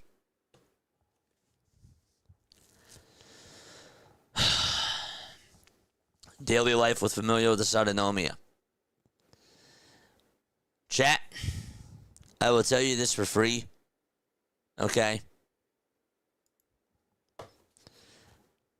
My mom would say we have a pharmacy at our house. And it was not a joke. Mitchell was on so many meds. We had to keep a list of which meds that he was on. And every med that he was on was for certain things, just to make him survive. It sounds dramatic. I'm making it sound dramatic, but no, that's really how it was. It was. Stuff for heart. Stuff for the nervous system, stuff that could help him sleep, melatonin. Sometimes if he was having a really tough time sleeping because he was sick, he had to be on melatonin, Tylenol. A lot of other things, though. Carbidopa, mitochondria. You know? So many different things. Or, sorry, not mitochondria. What's the med? Is it mitochondria? I think it is mitochondria med. Yes. But that was a really big thing. He was on a lot of meds. Some of the stuff was for his blood pressure. Some of the stuff was for his heart. Some of the stuff was for his lungs. A lot of different meds. That's what he was on. Nutrition. Eggs. Everything had to be blended up and made into feeds. You would get eggs. You get all different types of things. Formula. You also get Pedialyte to wash things down. That all went into the tube. It all went into the tube.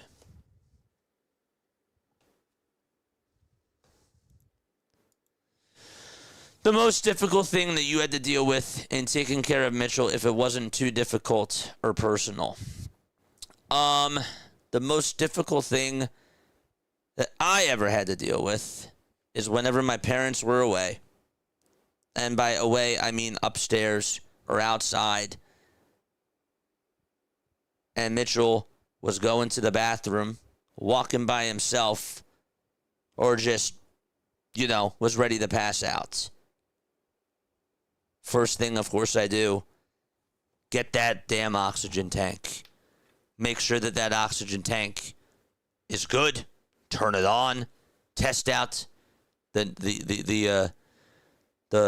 nasal part. Make sure that that was working. Put that oxygen tank on him. Talk to him. I had to do it myself a couple of times, and that was just instinct for me. But of course, if the parents, were in the other room, call for mom, call for dad, call for Alyssa. Who else was there? I need you. And then it didn't matter, again, what I was doing. If it was homework, if it was whatever it was. If I heard the mom call me, boom, downstairs. Had to be there. Had to talk to him. Had to make sure that he was okay. That was definitely something that, again, taught me a lot about problem solving. That was really a big thing. And you couldn't panic in under those situations. It's like when a fly ball is hit out over to your way. Are you going to run from it? Or are you going to try to make that damn catch?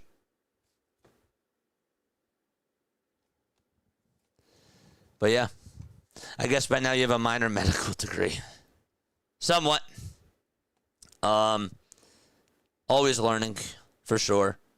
But yeah, having nurses around the house, having, going to doctor's appointments constantly.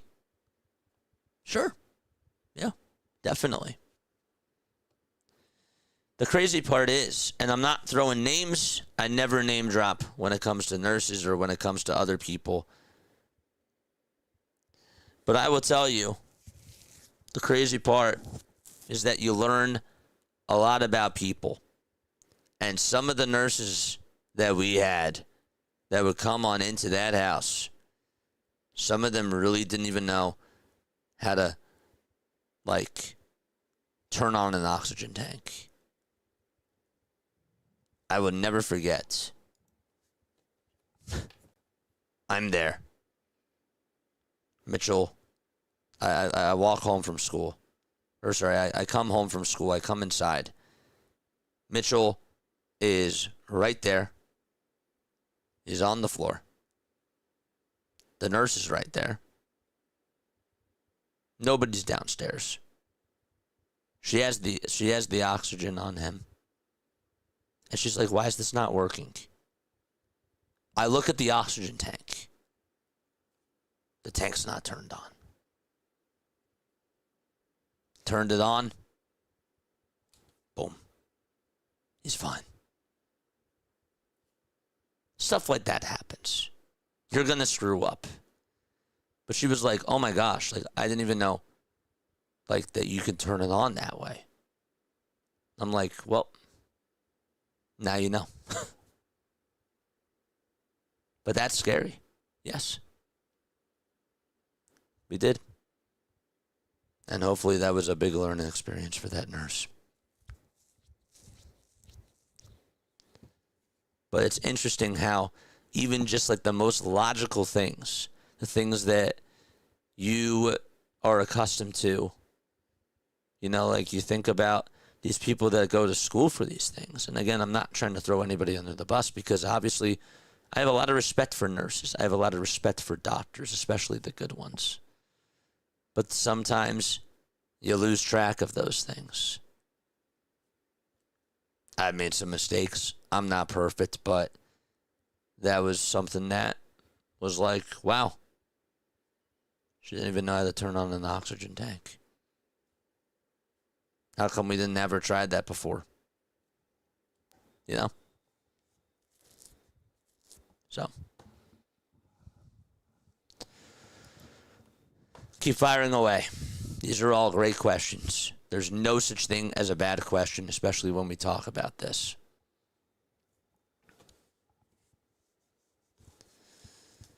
FD can affect independence. It can affect school. It can affect sleep, travel, and everyday routines. Mitchell went to a program. Mitchell had to go to school with a nurse. Absolutely. Couldn't go without one. Wouldn't go without one. I'll put it to you that way. Sleep, though. Hopefully, he got a good night's sleep. Because if not, he was going to get really sick the next day. Or sometimes he'd wake up in the middle of the night. And if he did that constantly, you had to watch him. You really had to watch him. Because that was something that was really important. And sometimes the medicine that we would give him, sometimes he just didn't want to sleep. You know? But he was always really good at waking up on time. He had an internal clock, never an alarm clock in that bedroom. Nope. You knew that he was always going to be up at 6 o'clock. Sometimes he would get up at 5:30, and he would get up really, really early. And he was just ready to go. No coffee, nothing.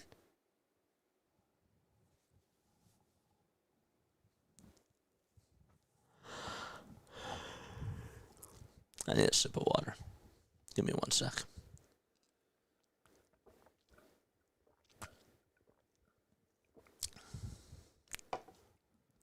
But you know, that's what it was.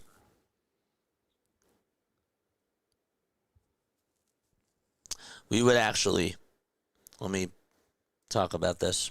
I know I keep going back to my monologue screen, but I feel like again, like the best presentations I've learned are when we can take something that is very generic and make it into something that's more personal. That's the art of storytelling. That's the art of talking to people and, you know, making this language or whatever that is very complicated. We try to simplify things. That's why I pause these things and I like going back to a you and I screen, as I like to call it. I feel like that's really important. I did want to say that Mitchell, what was it we were talking about? We were talking about school, sleep, and travel. Behind every diagnosis is a family constantly adapting. There was something else I wanted to say, and I forget specifically what it was. Figures. Hopefully it comes back to me. But yeah, FD can affect independence. Oh yeah, Mitchell definitely could not be independent. And what was crazy is that we would have these insurance companies that would request to talk to Mitchell. We want to hear from Mitchell. You got to talk to us. Mitchell can't have a conversation like you and I can. He can't talk in full sentences. His cognitive ability, is just not high. It's true. So sometimes we get people that would call and they're like, well, we want to speak to him. You're not going to get much. You want to come on over? You want to see it for yourself? Come over. Did any of these people come over? No. Absolutely not. But sometimes we get denied certain things, like food, like feeding tubes, because they wanted to speak to him.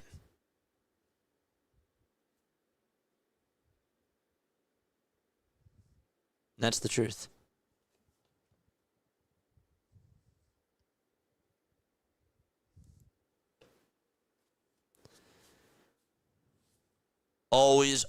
Always had to adapt. Every day was a learning experience. Every day. Mitchell always taught me at least 3 to 5 things almost every single day. I mean that. I really do. And I couldn't really think about what every single thing that he taught me every day was. But I just know constantly that I always learned something, whether it was about figuring out what he was trying to say, if he wanted a certain movie, or if he wanted, somebody, if there was a certain character that was on his mind, or a certain scene that was on his mind.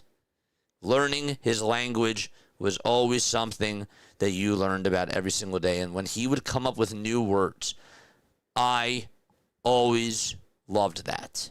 Because I always say that he was the most creative person that I ever knew. And when he would come up with new words, it was like a game. I would always treat it like it was a game, figuring out what he was trying to say. And once I got it, it was a good feeling. It felt so good to him.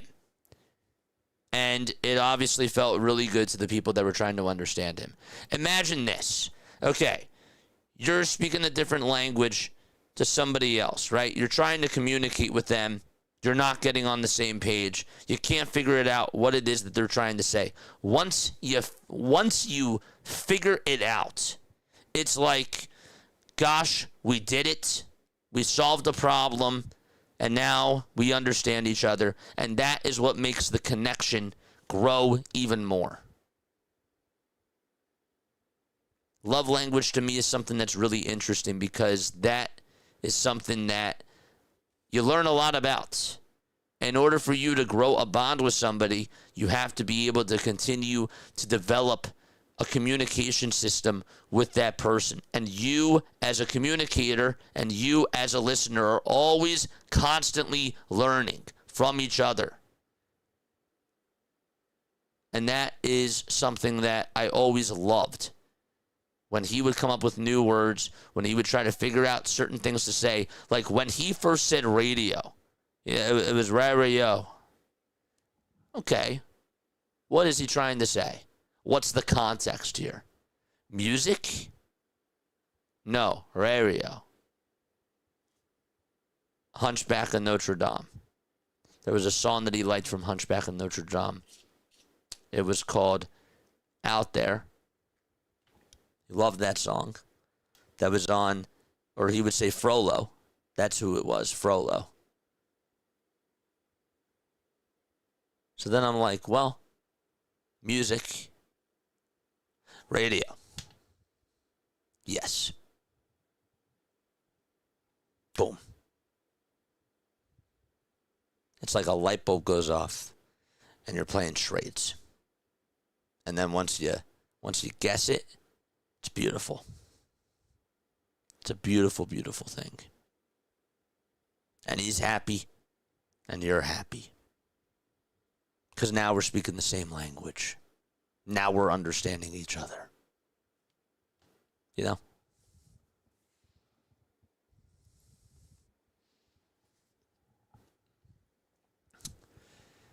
FD affects independence. It affects school, sleep, travel, and everyday routines. I think that I pretty much covered that. I know that I'm, again, repeating these slides. But there's even more things that come to my mind, even as I look at these things. But yes, you are always adapting. You're always learning. The family's always learning. And you go through different experiences together in order for you to, again, continue to form a bond, a strong relationship with whoever it is. Even the nurses. I will actually put it to you this way. This is beautiful. Whenever the nurses would come on over, sometimes, of course, the nurses would ask me questions and figure out what it is that he was trying to say. And that obviously was really important to me too. Or like, do you know like where this DVD is? I got you. Yes, absolutely I do. It's the second one over on the right. Like, everybody, especially the good nurses, had to have a team. Because that was their job. And you would obviously even learn things about the nurses. And the nurses, to me, were like babysitters and nannies. They would help me when I was in school. Sometimes when I was really young, they would even cook for me. The ones that stayed. And so I learned a lot about them. And to be completely honest with you, when we lost the nurses, the secondary losses really hit me hard too. Because when Mitchell wasn't around, the nurses weren't coming anymore. So guess what? Some of the nurses, one of them, if they heard my alarm clock going off, they would come on in. They would say, Jason, get up. It didn't really happen much. Don't get me wrong. It didn't happen much. But, you know, if I needed to study for a test, they would help me study for a test. If I wanted to learn something, they would teach me. And I would learn a lot about them. I play music sometimes in the kitchen, whatever. Learn about other people's taste in music. And I always had somebody to talk to because they came on over to the house. And I would have nice conversations, especially with the night nurses.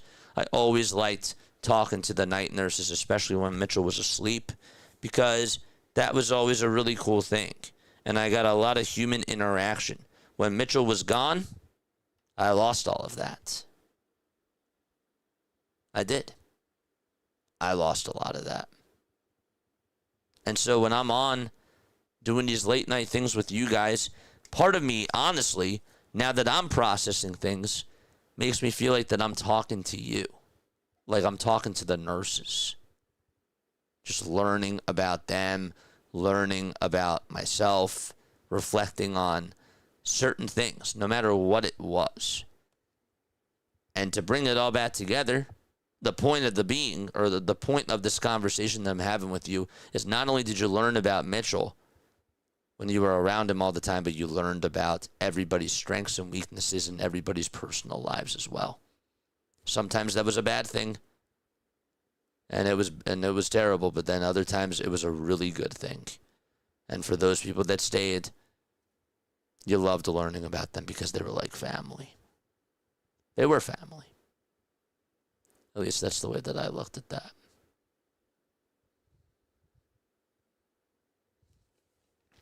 It felt really weird when I was catching up with a couple of nurses 2 years ago. They were like, how are you? I'm like, what do you mean, how am I? You know, like, I would see them almost every day. Or like certain night nurses would come on Thursdays or Fridays or whenever it was. I was like, I always talk to you. That was a little bit uncomfortable for me. Like, what are you up to now? How's school? Or just these other things, because I feel like I haven't talked to them in a while. Or I hadn't talked to them in a while. You know? And that was uncomfortable. It took me a while to accept that.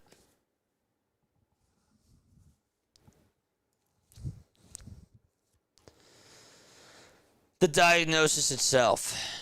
Keep firing away questions. Stop me. Ask me questions. Please ask me more and more questions. Or just talk in the chat. Even if I covered something, totally fine talking about it again. I love that. FD can be confirmed through genetic testing. I will say this again. I'm the only one in my family, in my immediate family, that is not a carrier of the FD gene. So whoever I marry, that person, it doesn't matter if they carried the gene or not.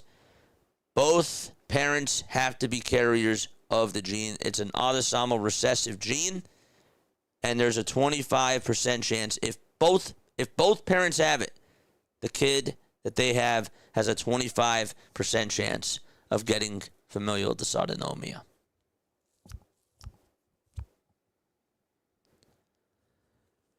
Early diagnosis matters because it helps families and doctors manage symptoms sooner, and it absolutely does.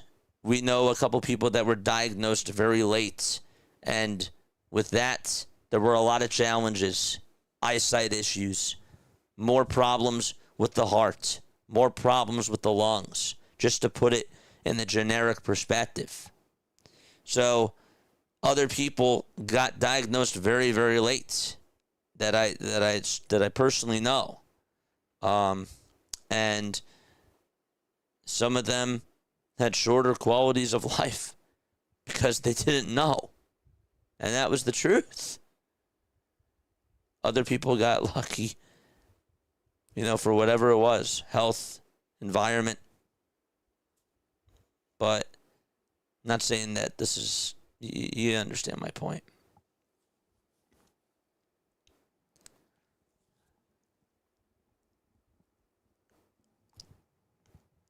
Honestly, getting tested for this stuff is really important. And, if you haven't got, I'm not here to tell you what to do, but I will tell you if you have not gotten tested for stuff like this, it's good to know these things. It's good to know that even if you're a carrier of these things, it really is.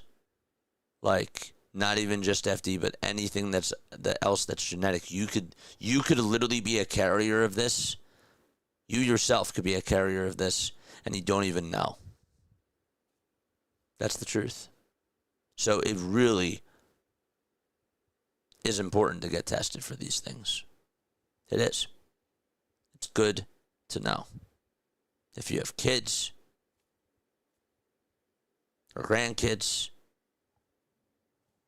it's important. So definitely get tested.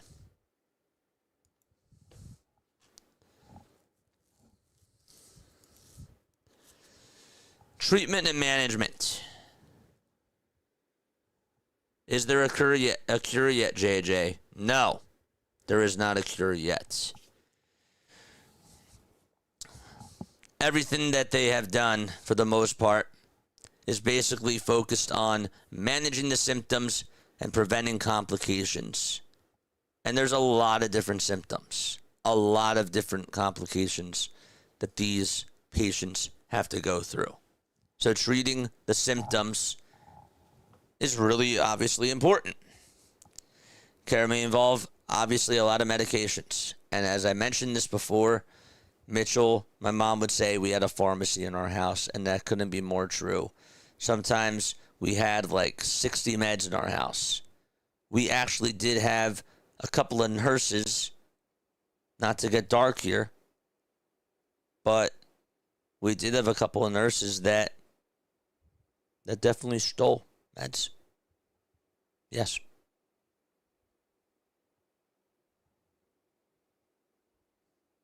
That is true. Eye care, monitoring blood pressure, physical therapy, respiratory supports. All of that stuff Mitchell had in his life every single day. Eye care was extremely important. Mitchell did not go blind. There were definitely some FD patients who did go blind and that are blind. But he needed a lot of eye care. He couldn't produce tears That's a common symptom with FD. You can't produce cheers. But yes, that was important. Treatments sound very expensive, JJ. Did insurance cover it? Tell you what. Battles. Absolute battles and nightmare situations that we had to go through just to fight for certain things. It wasn't even just like procedures or stuff done at the hospital. It was stuff that just everyday things that this guy would have. Feeding tubes, different like just feeding tubes, like just nasal, just nasal tubes for his oxygen. Just stuff like that. Hi, my mom will be on the phone. Hello. Hi, I'm calling on behalf of Mitchell to see if we can get the nasal tubes approved for the next month. Oh, I'm afraid that we can't do that because it's within our policy now that we have to that we're not allowed to do this. We're not allowed to give you any sort of nasal tubes, or if it was feeding tubes or whatever. It's in our policy now that we just can't do these things. Well, obviously he needed the nasal tubes. Obviously he needed like feeding tubes just to survive.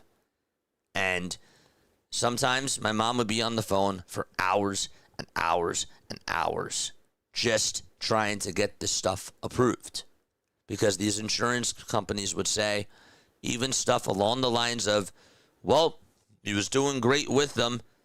We don't feel like that we need to give them to him anymore. It's within our best interest. Really. That's within your best interest. When if it ain't broke, don't fix it. And obviously, this guy needed those things to survive. So sometimes we would actually have to talk to other families just to get these things, because we would have problems with getting that stuff approved by insurance companies. So eye drops. If, my mom, we have a couple people that are around that would have extra eye drops. Guess what? You have some extra eye drops around? I will take some. If you need them off your hands, oh, absolutely would I take some, because guess what? 1 month, eye drops might not even be approved. And it's ever great to have backup. Absolutely. 1,000%. We're not even talking about like surgeries. We're not talking about hospital visits. This is just home care, medical needs that this guy would have to have. Even just the everyday things that he would need to survive. Feeding tubes, nasal cannulas, a cough-a-lator mask, or whatever it was. Yeah. Everything was a battle. Everything was a battle. That doesn't even include nursing hours. It was a job. It was a job. But I want to make sure that I continue to explain that it was all 1,000% worth battling every single battle. And I wasn't even at the forefront. My mom was. But he needed to have a good quality of life. He needed those things because he's just like you and me. He deserves to have the best care. He's a human.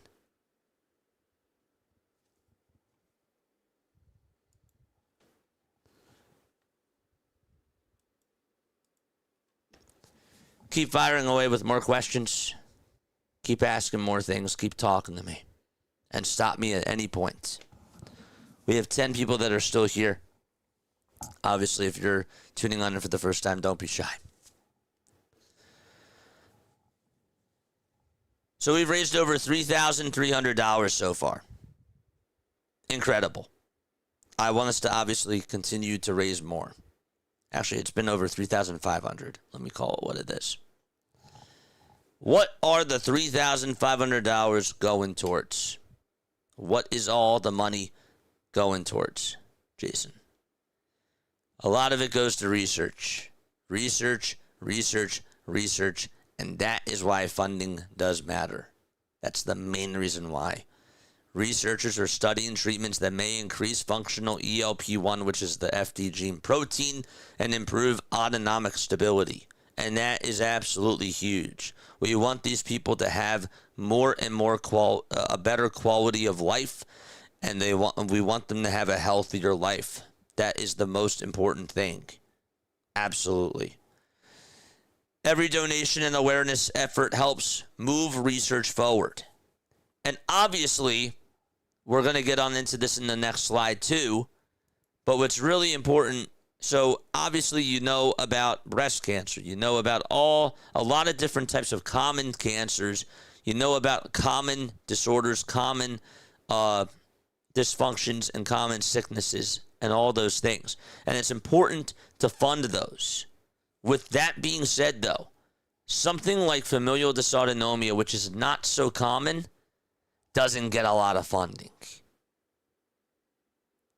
And there's not as much money that goes on into the research. So while it's important to obviously continue the research and continue the fund for the big things, the big conditions that are out there, like so many other things, it's really important, especially for for rare disorders like these, to give this funding to, because that does go to a lot more research. And I don't know about you, but I personally want this to end. I do. When you're through it every single day and you see stuff that goes on that you're like, how can this happen to somebody? You want it to stop. And you want to obviously improve other people's health. So that's why funding for the research really does matter, especially for something like this, because it's not as common. And there's more and more research to be done. More and more.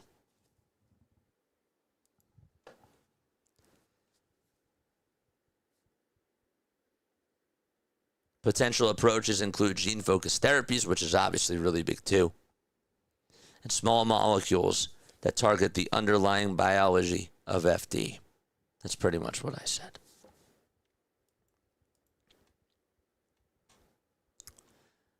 I don't even have to explain this. Obviously, we're doing this to honor him.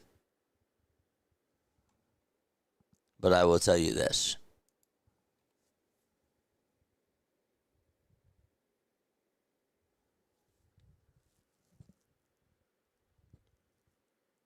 When something like this happens, of course it's going to touch you. When it happens to you personally, or when it hits home, of course this is going to affect me. Of course this is going to affect anybody that has been impacted by this. Right? But I want you guys to remember that with all of these things, you can look at it as a hardship. You can look at it as something that's unfortunate. You can look at it as something as if it was like, dang, like that's a lot. And it is a lot. But I want to make sure that I tell you guys that with all of these things, again, him as a person, loved him. Loved him so, so much. Still love to talk about him. Because I would do anything to stand up for him, to defend him, no matter what it was.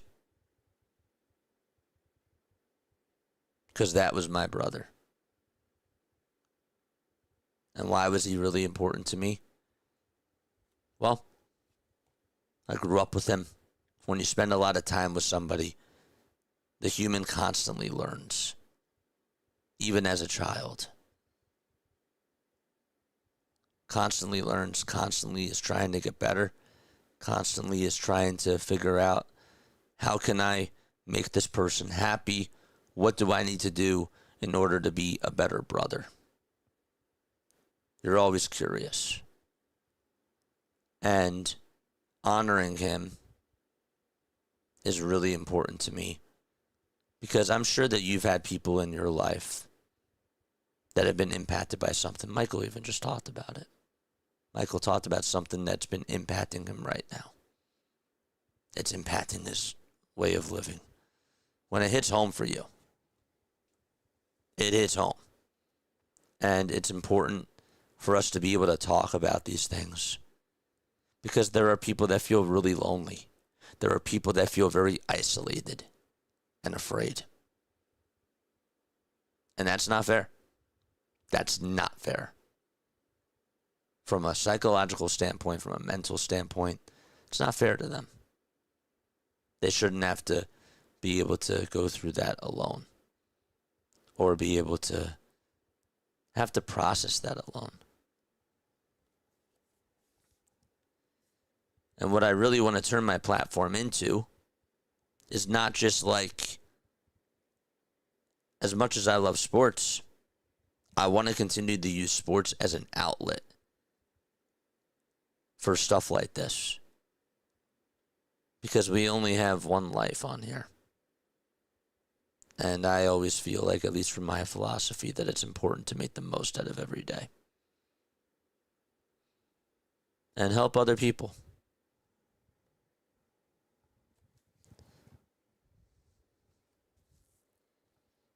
He was an awesome brother to me.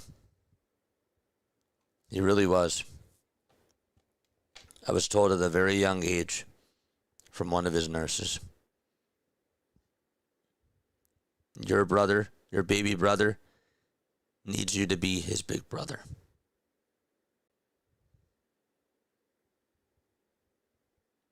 Now, you could probably look at that and you could say to yourself, well, that's a lot to hear. But as somebody that was just around it, just through osmosis, I knew. I didn't even have to consciously think about it. You know?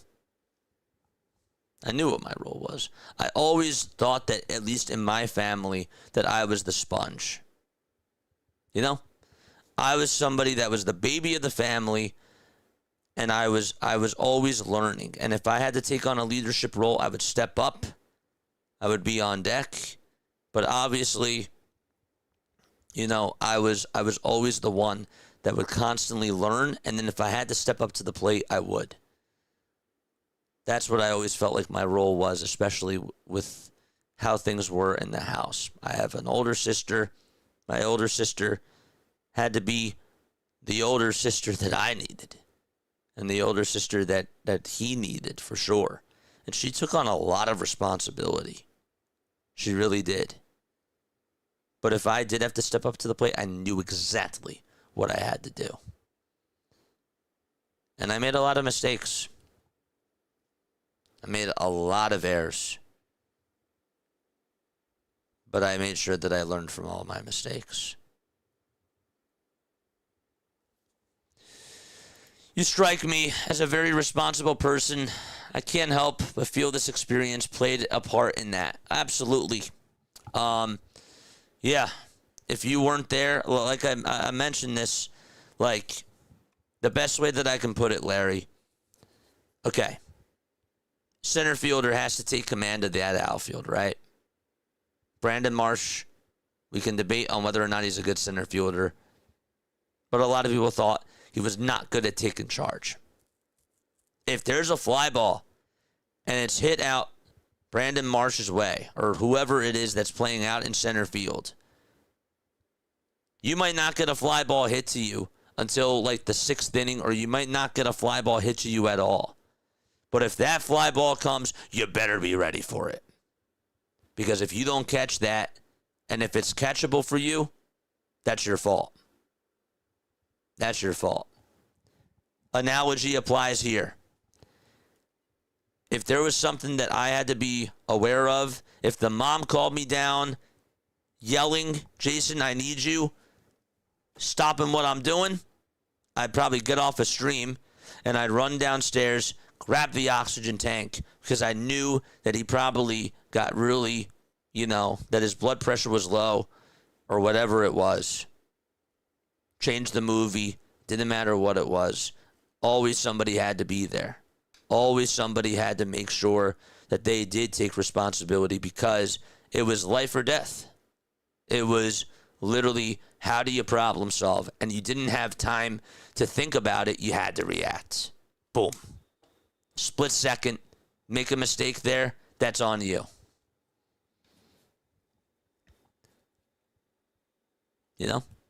That's what it was. That's exactly what it was. And boy, did I make mistakes. But boy, did I succeed at times too. But we all did that. And then our communication got stronger. My mom and my dad could argue about whatever it was. But whenever it came to Mitchell, whenever it came to, is this the right decision? Didn't matter what it was. They were always on the same page. Always, always, always, whenever it came to Mitchell, on the same page, no matter what. And they had to be. They had to be. You're going to watch him for 4 hours. I'm going to watch him for 5 hours. Done. If there's a night nurse that calls on out. That's how it was. And it was a job. It was responsibility. But I never looked at it as a job. I felt like that it was my duty. There's a difference. I felt like that was just something that was just instilled in me that I had to do.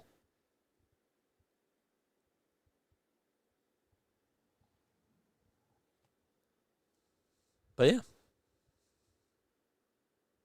that's what this is. Keep firing away. More and more questions.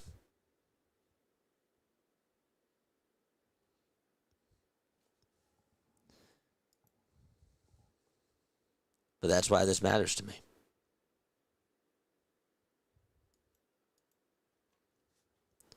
Why does awareness matter? We talked about this. Awareness can lead to earlier diagnosis, better support, stronger communities, and more research funding. And the community aspect of this, I feel like, is so important, because we would have different types of events. We would have different types of, things that we would just do with other families, because there wasn't a lot of patients that had familial dysautonomia or who have. So gatherings and events and stuff were always really cool, because it made you feel less alone. And you would learn from other parents what they would do with their kids or with their patients, not patients, what they would do for their kids who had FD too. You learned a lot about them. But, it's crazy. It's really crazy. Sharing a story can turn grief into impact.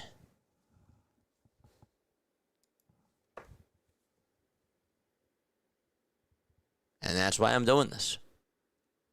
That last line there, sharing a story can turn grief into impact. Sometimes I don't even cognitively think about it, but gosh, I miss him. I miss his presence. I miss, as weird as it sounds, I miss his smell. Mitchell had a really good smell. He did. I miss his sense of humor. Even watching movies, it took me a little bit of time to be able to, listen to Disney again. It really did. It took me a long time to just be able to do that, because that's something that he would do every day. And the music was symbolic of the car. It was symbolic of him. It was a part of him. The clothes, part of him. The Batman stuff, part of him. Absolutely. Watching a movie on a DVD, to be honest with you, I'm happy that streaming came out, because I couldn't watch a movie on a DVD. I didn't want to rent a movie from the library because Mitchell had a DVD player on that TV. You know? So that's the truth. Awareness matters to me because I know, and I'm sure that you can think of people in your life that you've lost. You probably think to yourself, like, how do I honor this person? Or like, what can I do to honor this person? Or what do I miss about this person? We've all gone through loss. We've all gone through wins and L's in all of our lives. But with the people that we've lost, you never want to lose sight of like who they are, you know? And so talking to people about it, writing about it, or finding other ways to communicate your feelings, or just, you know, celebrate a certain thing, that stuff matters. And you should be allowed to do that. And my way of communicating and talking about and remembering him is continuing to keep his candle going. I do not want that candle to go out. He couldn't feel the candle, but guess what? I can always feel the flicker.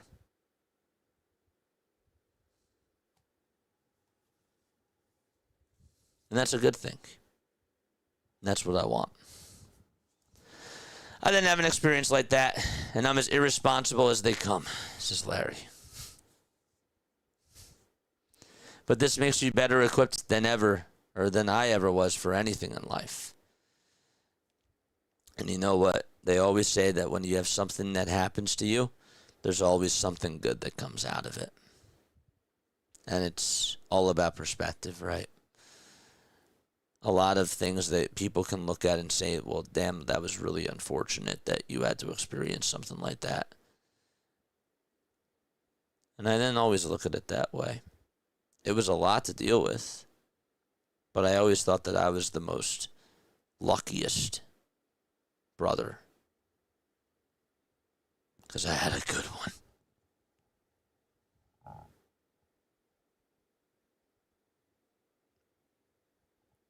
I had a really good brother. If I ever came home from theater, I'd get a huge smile. And he would say, Tessa. And he would come give me a hug. And just getting that hug from him, I don't get that anymore. But just getting that hug, even if he was really sick, if that's not love, I don't know what is. When he would get up and get away from his DVD player just to come see me and give me a hug. Yeah. That's love, all right. You're doing something right. And it's all worth it. It's all worth it, man. It is. He also liked to give people knuckle touches. Or we would tell him, you know, woohoo. And then you'd be like, woohoo. And then you'd be like, you know, just like little things like that. Inside jokes. All those types of things. Just seeing how he would react to certain things. My sister actually got into the habit of like, I don't know how she did this, and I think she can still do it now, but she can hum and whistle at the same time. And she would do that to Mitchell, and Mitchell wouldn't like that. Wouldn't like that, no. He thought that sounded so weird. Teaching him how to whistle, though, Mitchell could actually whistle a little bit. I don't know how he learned, but it was just instinct. It really was. You know, we'd be like, or wait, or whatever. And we would say, Mitchell, can you do that? He'd be like,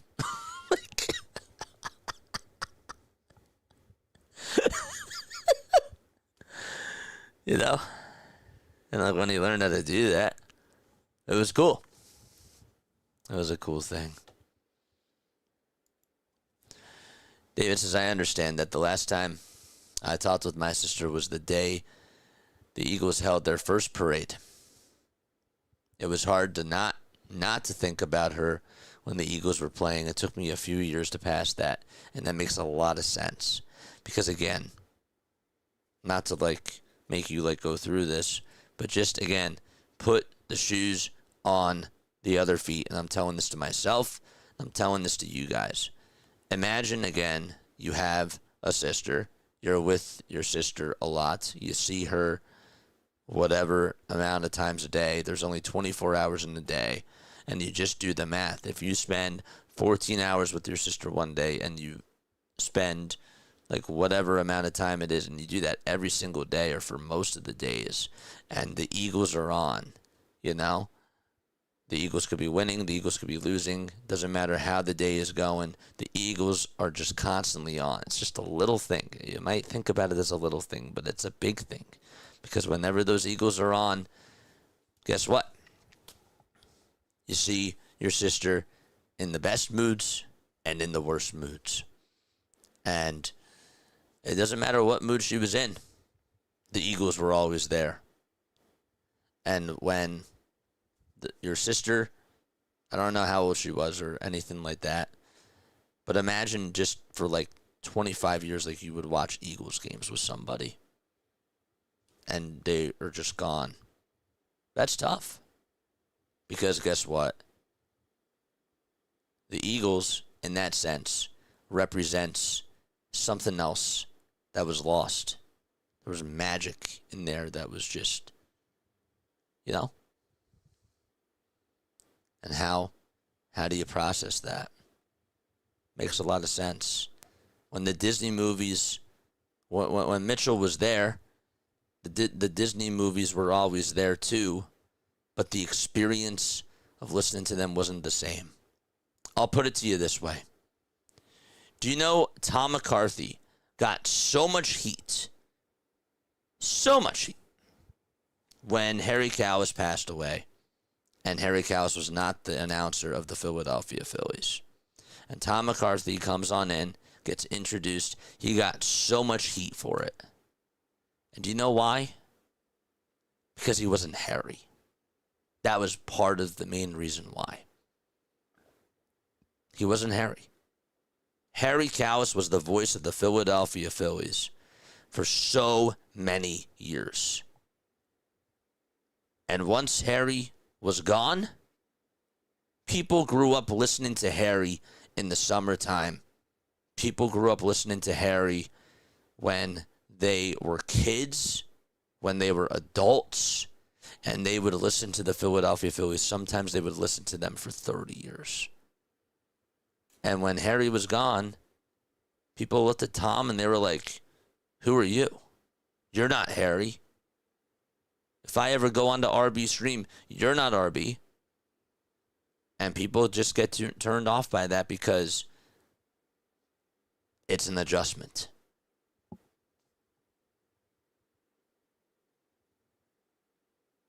And sometimes people grow on you and people can change.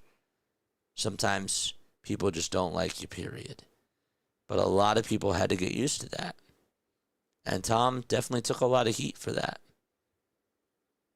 But that happens in the business. I'm just using that as a specific example. But yeah.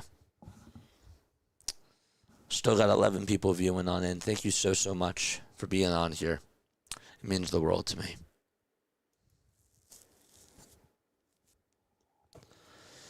So chat, why does awareness matter? As we were talking about before, awareness can lead to earlier diagnosis, better support, stronger communities, and more research funding. And sharing a story, as we mentioned before, can turn grief into impact. How can you remember the person that's no longer here or something about them? What can you do to honor them? Well, I can host a fundraising stream for 48 hours and I can just remember them and just honor them because that person meant so much to me. And if people don't accept that he was a big part of my life,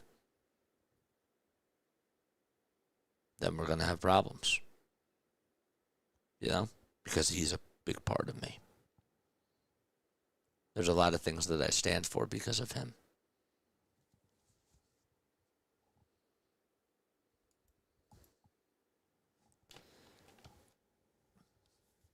Obviously, you can donate. But there's also other ways that you can help too. Sharing info about what FD is so more people understand. And I will say this, Lainey said this too. Probably something big that you can do is get tested. You might not think about this, but if you have kids, if you have grandkids, if you have great-grandkids, you really don't know. You could be a carrier. It's not even just of FD. It could be of something else. And it's good to know these things. Because then when things come down the line, you're like, well, how did this happen? And then you might not even know that you're a carrier of that gene, of whatever it is. So getting tested for even something that's rare like this, it's a good thing to know. Because it could really benefit your family line. Again. My grandparents knew that they were carriers of the gene. But they wanted to test me. I mean, as soon as my parents found out, they wanted to test me. They wanted to test my sister because we could have been carriers of the gene too. My sister is. I'm not. I'm very lucky. But it's important to learn about these things. Even something as rare as FD. So please, don't be afraid. Don't hesitate to get tested. And again, it's not just for familial dysautonomia, it's for other things too.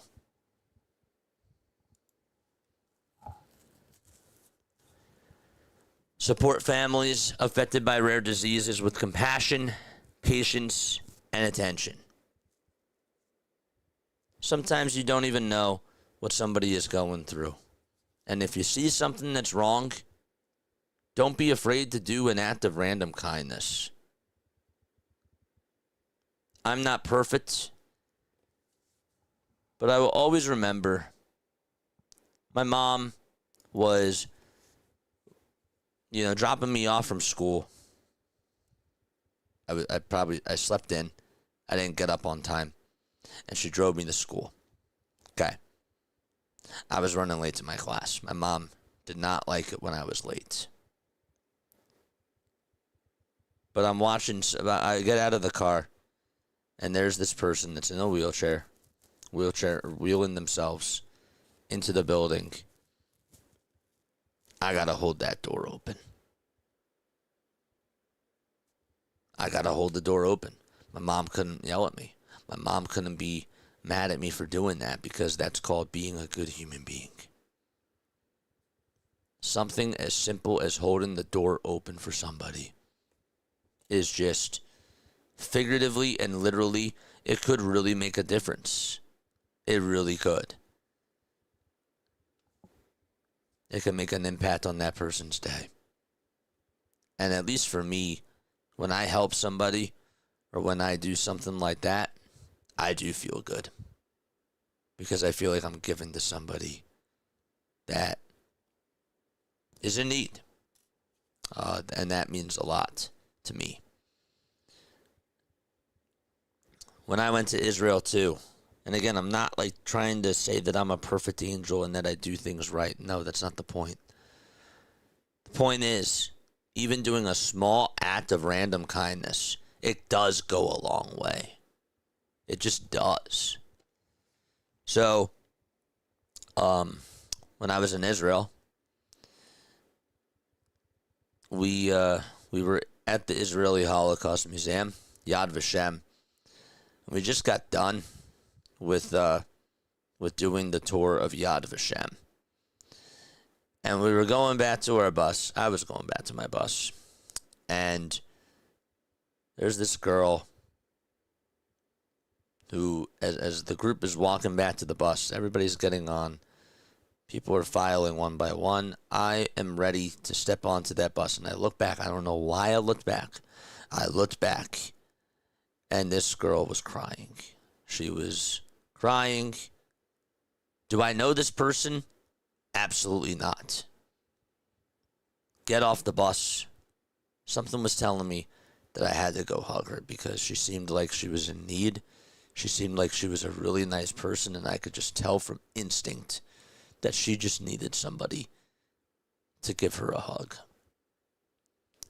And she opened up to me, and she said, you know, I lost my grandpa.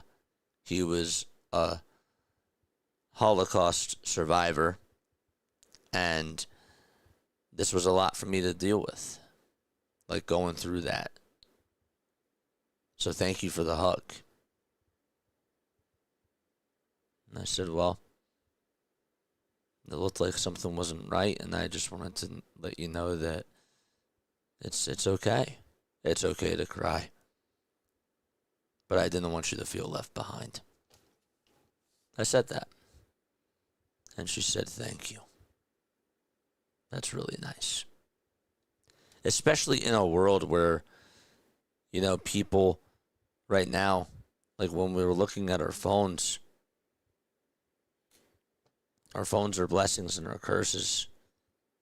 But it's always important to remember that we're human. And these people, if they look like that they need something, it's never a bad idea to do even a small thing.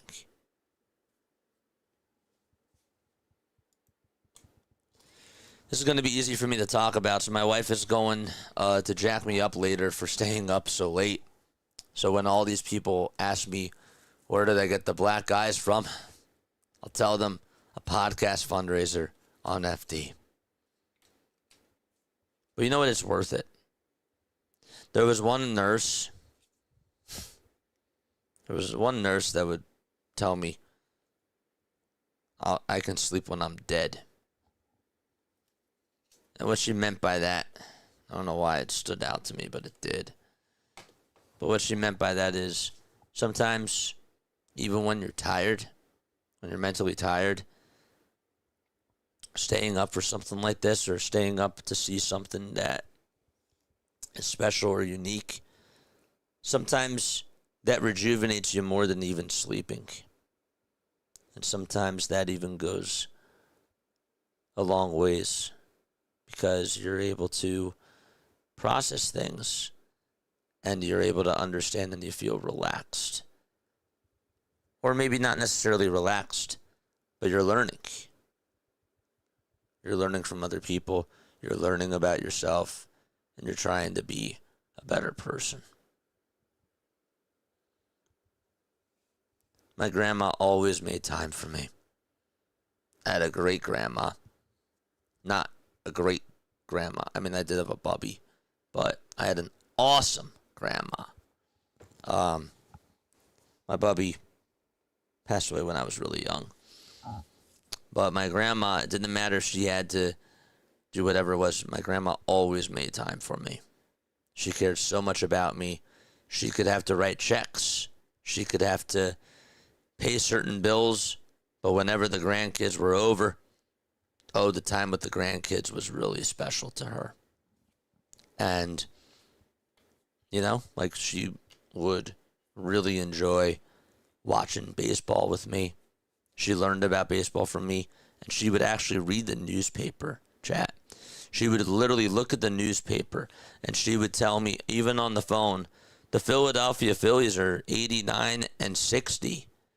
You know, they're first in the standings. That guy Howard's playing really, really well.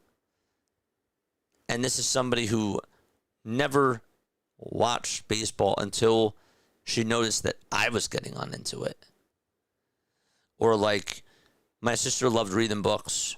There were certain books that she never read before, but when she found out that my sister really liked certain books, oh my gosh, that ending was insane.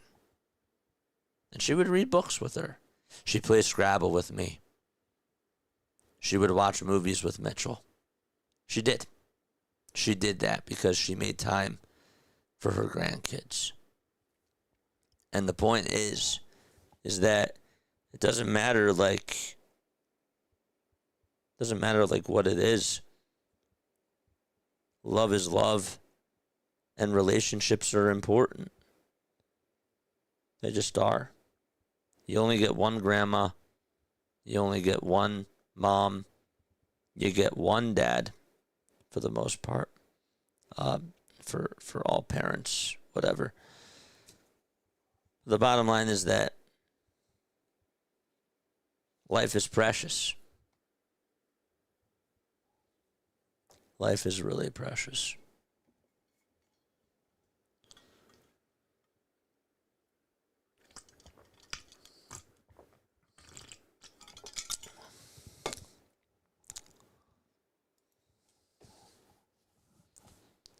Share information about FD so that more people can understand about what it is. That stuff is obviously really important. Support families affected by rare diseases with compassion, patience, and attention. That's really important too. It's just important to be nice. It's important to be nice to other people, and it's important to show empathy and compassion. You know? Sometimes I think I even lose sight of that.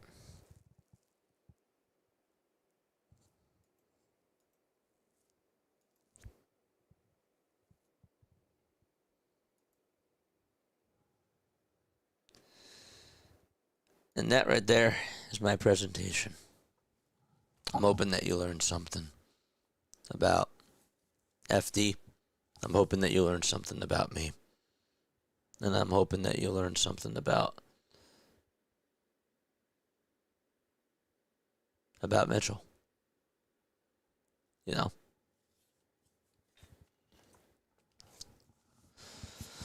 know? Sports. The Nuggets lost. Surprised. Am I surprised? Yes and no. Jamal Murray missed 12 of his final 13 field goals. 12 of his final 13. Jamal Murray. That Jamal Murray who has been clutch throughout so many different playoff performances year in and year out.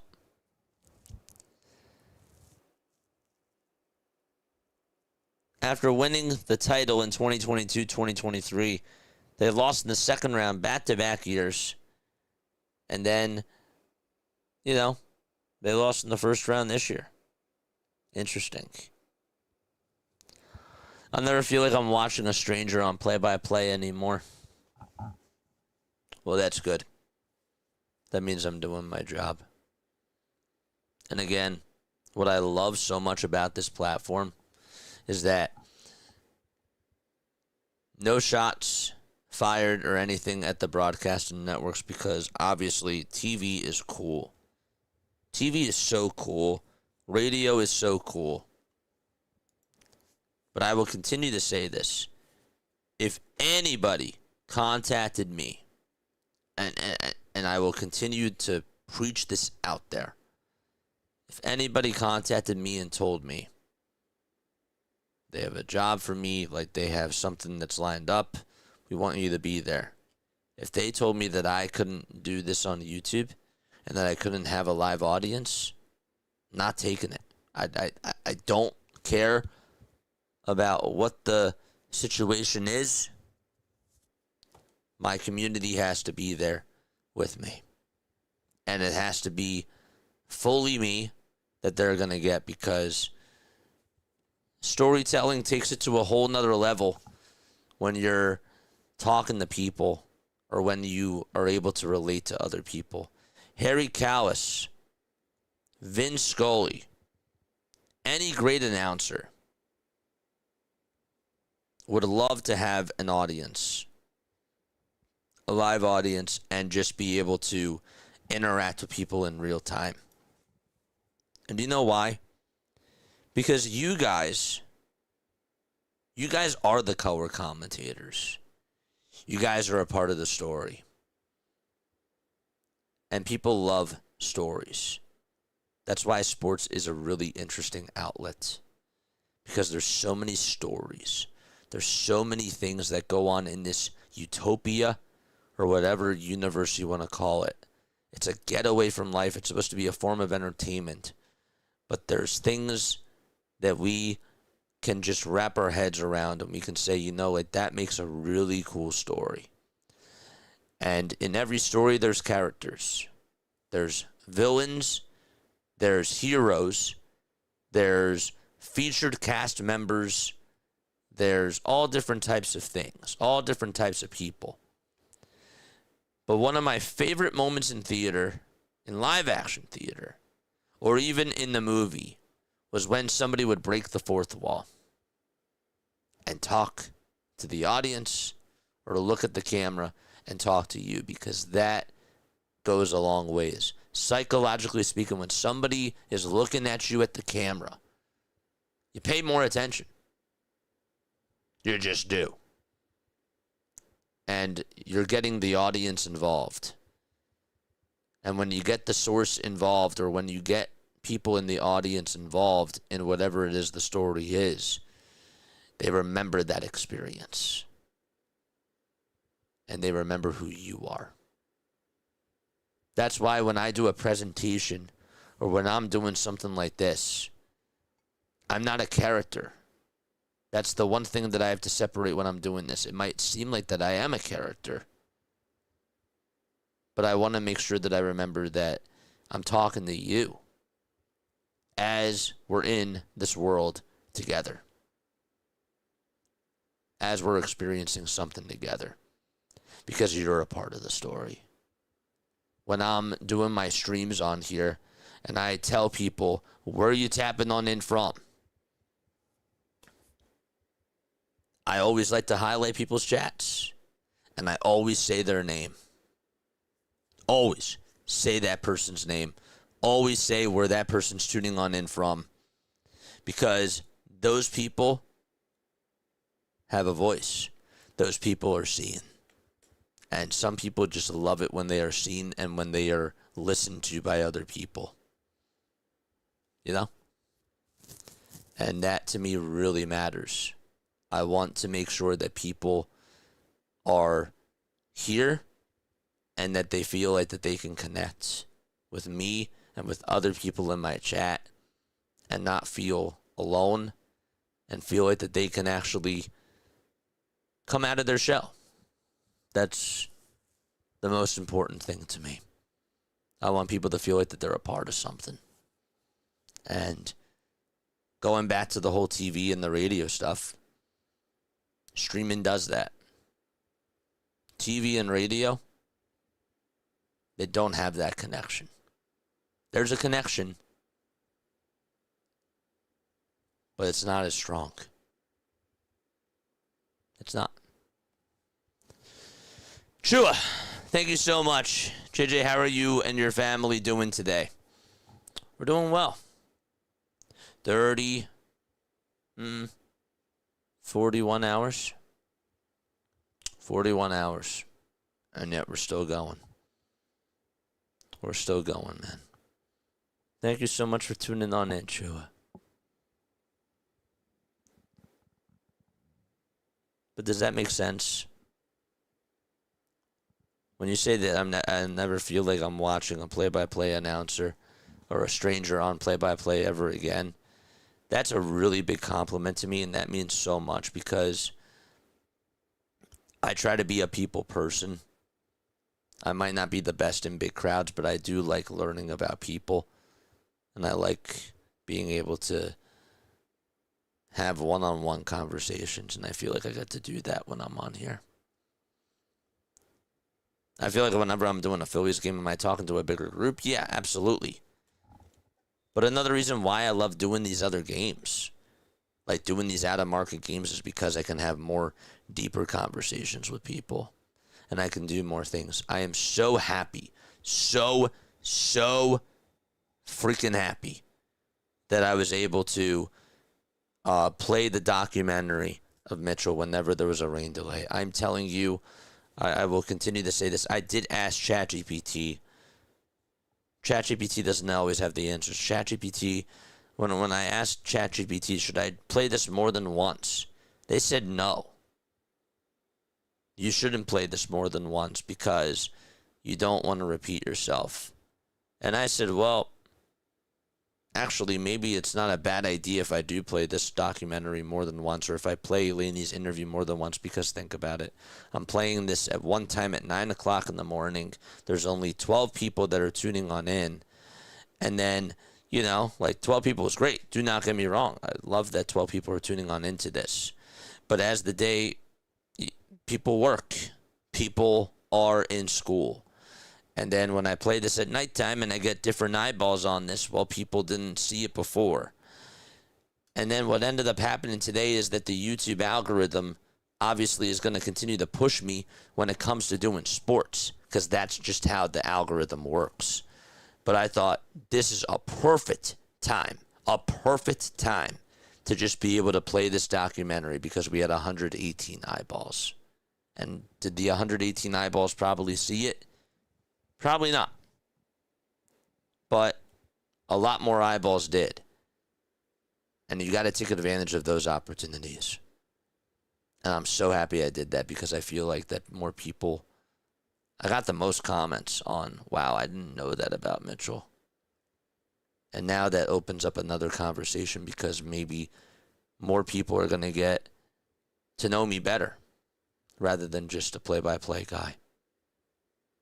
Maybe more as an influencer, or maybe more as just a person that is really trying to make a difference outside of sports and try to do something that's bigger with their platform.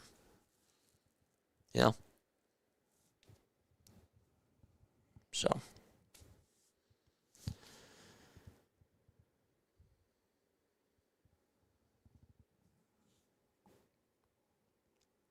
I need a sip of water. I definitely need a sip of water.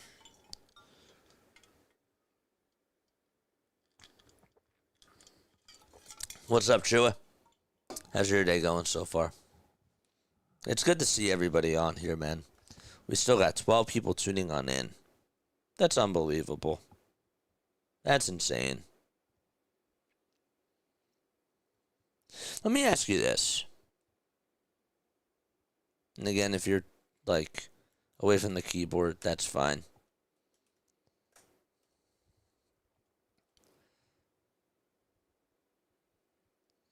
Maybe I'm a deep person. I am a deep person. But do you ever think about, do you ever spend time reflecting on, what you can do to better yourself? Because I'm always finding ways to make myself better. And my question to you is, what's something that you've done over the last, 1, 2, 3 days that you felt like has made a positive, a small but positive difference in your life?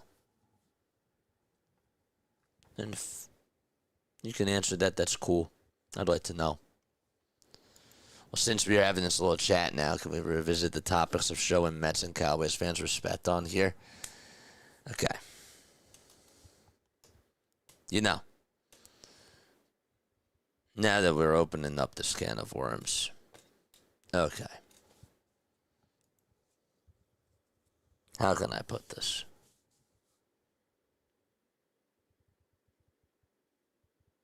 I like to eat meat. My sister is vegan. We have our differences, of course, in, our eating habits. But at the end of the day, just because she's vegan and I'm not, doesn't mean that I can't get along with her.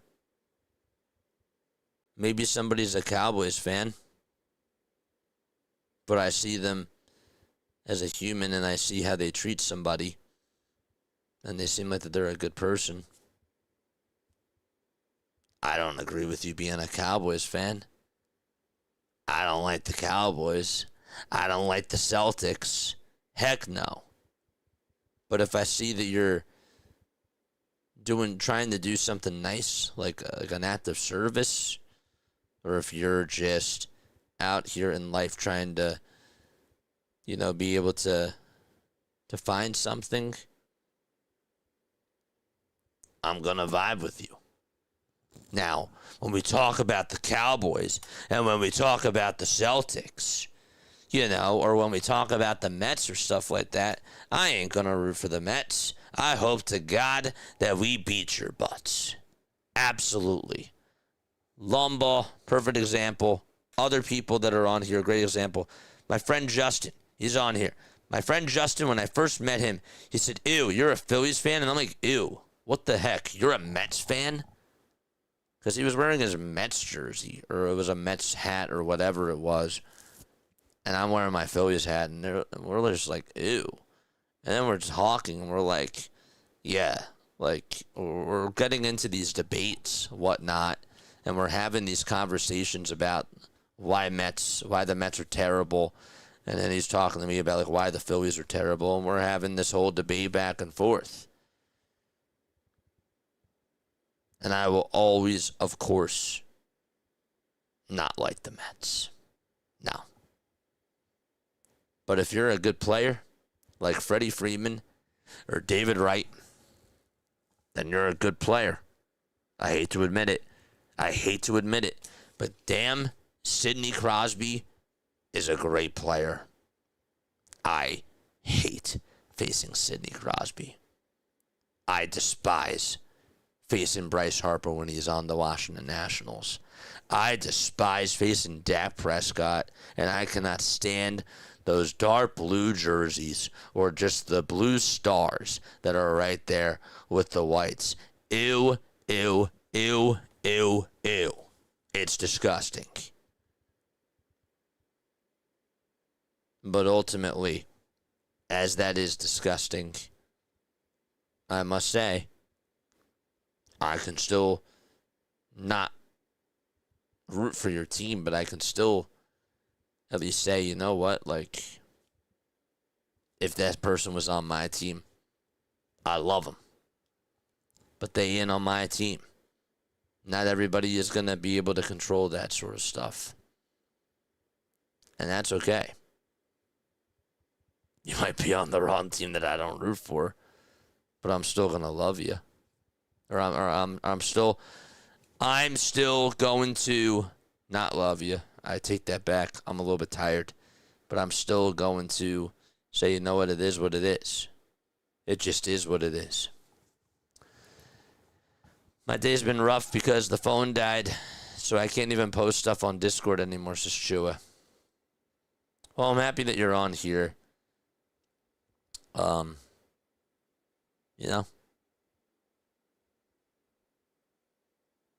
happy that you're here. It is 2:40, chat.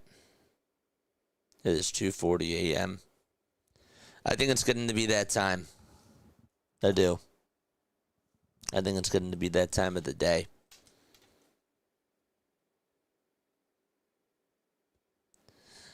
I've given you everything I got, though, man. Leg kicks, jumping jacks, squats, hours. This has been a huge success. It's been a really big success. And now when we do more fundraising streams like this, I know what to expect. And it's all a part of the learning experience. And I felt like I learned a lot more even when I did this the first time. And I want to do other events, not even just for familial dysautonomia. I want to try to do some other things too.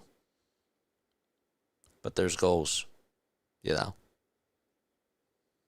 I'd like us to be able to continue to make a difference and learn more about other things that are going on and try to make a positive influence in that sort of direction.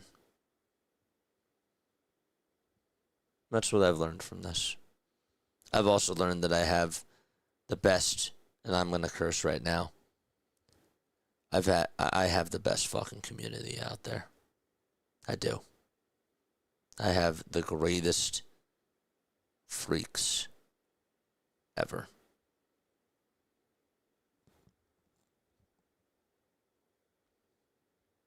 I sit here sometimes and I look back and I pause like today when Shree came on, when Grassi came on, when other people have donated like $200. I'm like, I don't even know you, like in person. And you just donated $200, or like you just came on here on my stream and you just donated 250 or 370 or 500.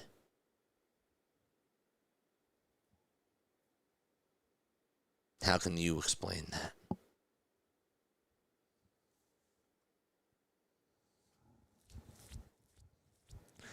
To answer your question, I'm really trying to work on my patience, especially with my aging parents who can drive me up a wall sometimes, says David. Tell you what, you know what's funny? I've lost patience. I have lost patience. I'm in a field that is ever changing, and I always feel like when I learn something, like a lot of people don't always have time, like even at NFL Films, like they would explain things to me, but it was like you had to make sure that you took the time to understand those things. And there was a lot of things even in the rooms that we were in where we had to problem solve, and we just had to instinctually know things, and you lost patience. You definitely did. But I'm trying to get that back. Mitchell definitely did teach me patience. But sometimes when different experiences happen in life, your skills become a little bit, I don't want to say weaker, but they're not as strong as what they once were. When you're on the bike, when you're working out every day, your body's used to working out. Your body's used to the exercises that you're doing. When you stop doing it, though, body doesn't necessarily, and then you just get back on, sometimes your body needs to readjust. And that's the truth. I'm going to be very, very sore tomorrow. I'm already sore with all the jumping jacks that I did. And I was working out for a little bit of time, but my body's not even used to this. It's not physically, mentally, and emotionally used to this. It hasn't been used to it for months and months and months. But you know what? It's a something that I'd like to work on again. And that's actually something else that I learned from doing this. I want to do more exercising. I think that would be really, really cool. You know? So, I want to continue to do that. That's something that I learned from doing this that I thought was actually really cool. But to bring it all back together, over time, when you don't practice something, when you don't work on something, things change. Experiences change. And the human mind and the human body can only go by what it is that you've been working on. And that takes a lot of time. Sometimes it takes time to just build that back up, and that's okay. As long as you're trying and you're taking steps forward, that's good. You're trying to get 1% better every single day.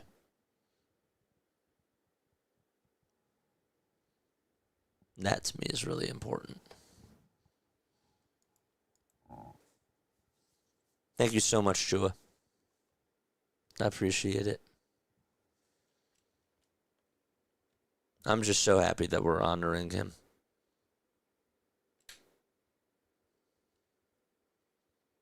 I really am.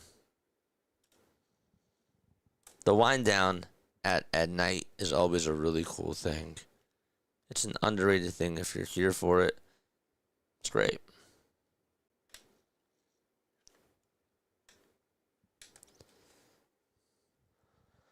Use your iPad on Discord and YouTube. All right, chat. It is 2:46 a.m. We're going to play the next scene. We're going to go to bed. We're going to have the music on. And we're going to get the nighty-night vibes in the chat. Because that's where I am right now. I did want to say before I go, though, I love you very, very much. And I can't thank you enough for everything that you've done. I will be back on in the morning. We'll have breakfast together. And then we'll wrap everything up. Because I want to make sure that I give everybody my thanks that I feel like that you all deserve. All right. Love you all. And I will catch you all tomorrow.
Morning, chat.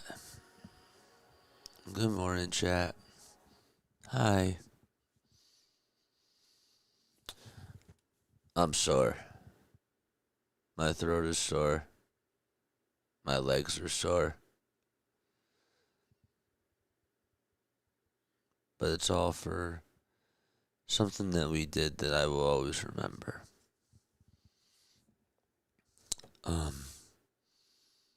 That was a lot of fun. I had such a blast. Slept a little bit longer today than what I wanted to. Mom told me that when you fall asleep, you're gonna pass out. I said, nope. Boys, was she right. Chat, we raised over $3,700. We did it. We did it. People thought I was crazy for doing this. People said that you're insane.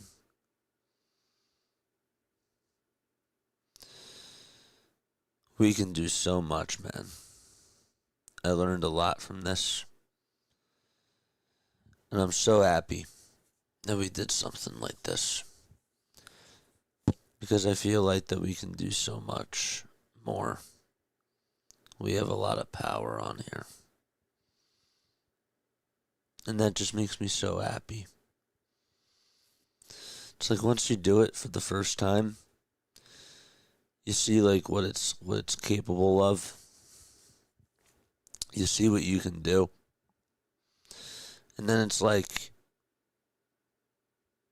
when you do it again and you extend the boundaries and you do more things, you learn. And then you see that you can do more. It's a beautiful thing.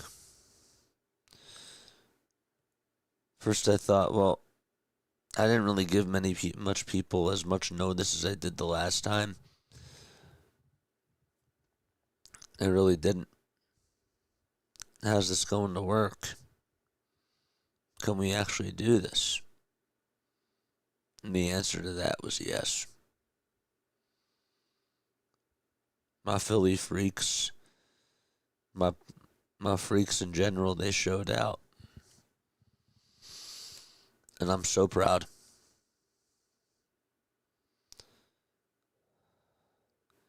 I made sure that I messaged Caleb yesterday on X because I didn't even know who Caleb was. I messaged him. I didn't even see that he donated $100, Caleb. But he told Tree. And he told Grossi. You never know who's watching, man. That was so cool. I'm still in shock that we did this. But I'm just so proud. We have a really cool platform on here.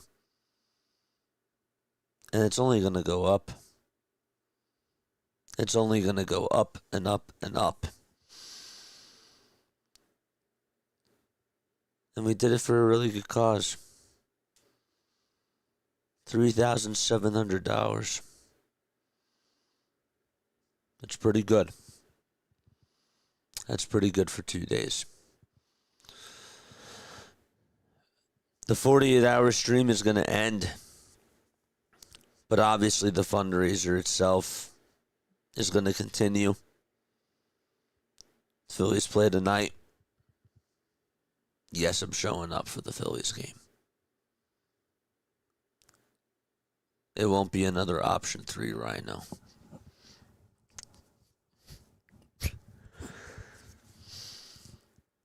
But nothing is going to be taken out. No ad revenue, nothing like that. It's all going to continue. So please spread the word. The jumping jacks are going to end. My legs are sore. I've done I've done 1,085 jumping jacks. I've done 520 squats, 510 squats. I've done 210 leg kicks and 200 punches. I gave it my all for all the runs that were scored in baseball yesterday and the day before.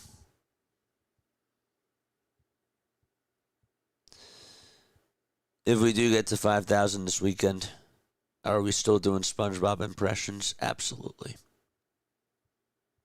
Absolutely. But I'm so proud.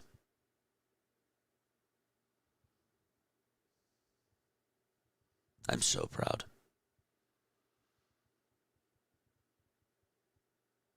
We're going to go places. It's unbelievable to me.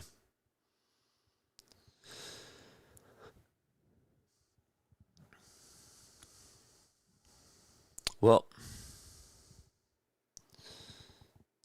with that, I think that's going to wrap it up. Our first 48-hour charity stream was a dub. This was our second charity stream. It went way better than even the first one. And I can sit back and I can say, I learned a lot from this. I can. And the next time that we do it, it's going to be even better. And I'm beyond proud. Again, Tree and Grossi came on.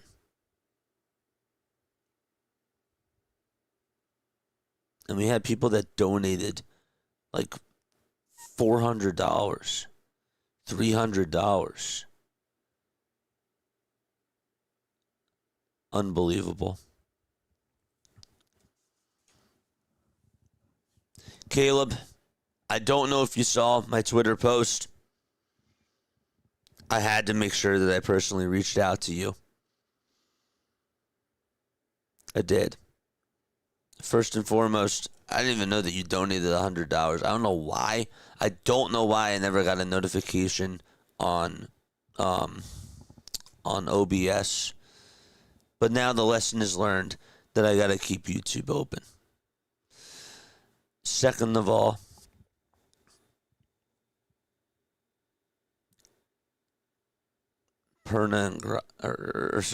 Tree. I'm still waking up. Tree and Grossi coming on. I'm still shocked.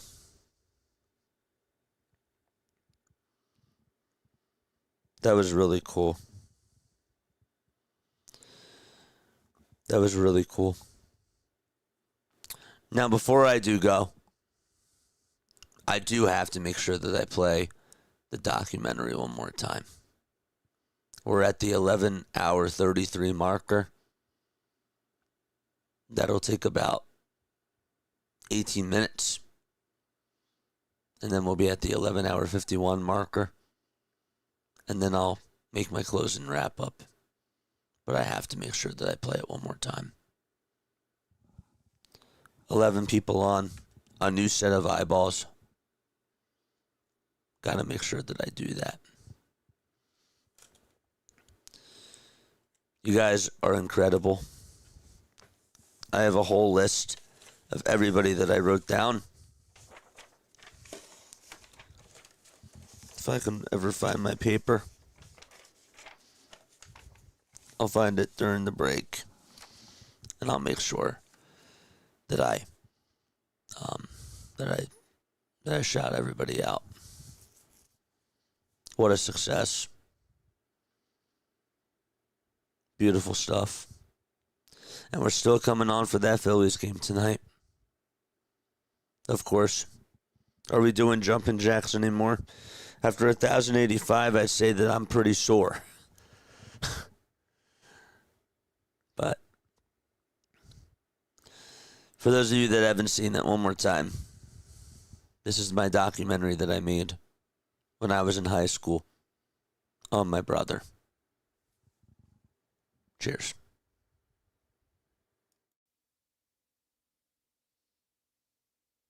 Out of all superheroes, everyone has their favorite. Some people say it's the Flash. Others say it's Wonder Woman, Superman, or the Hulk.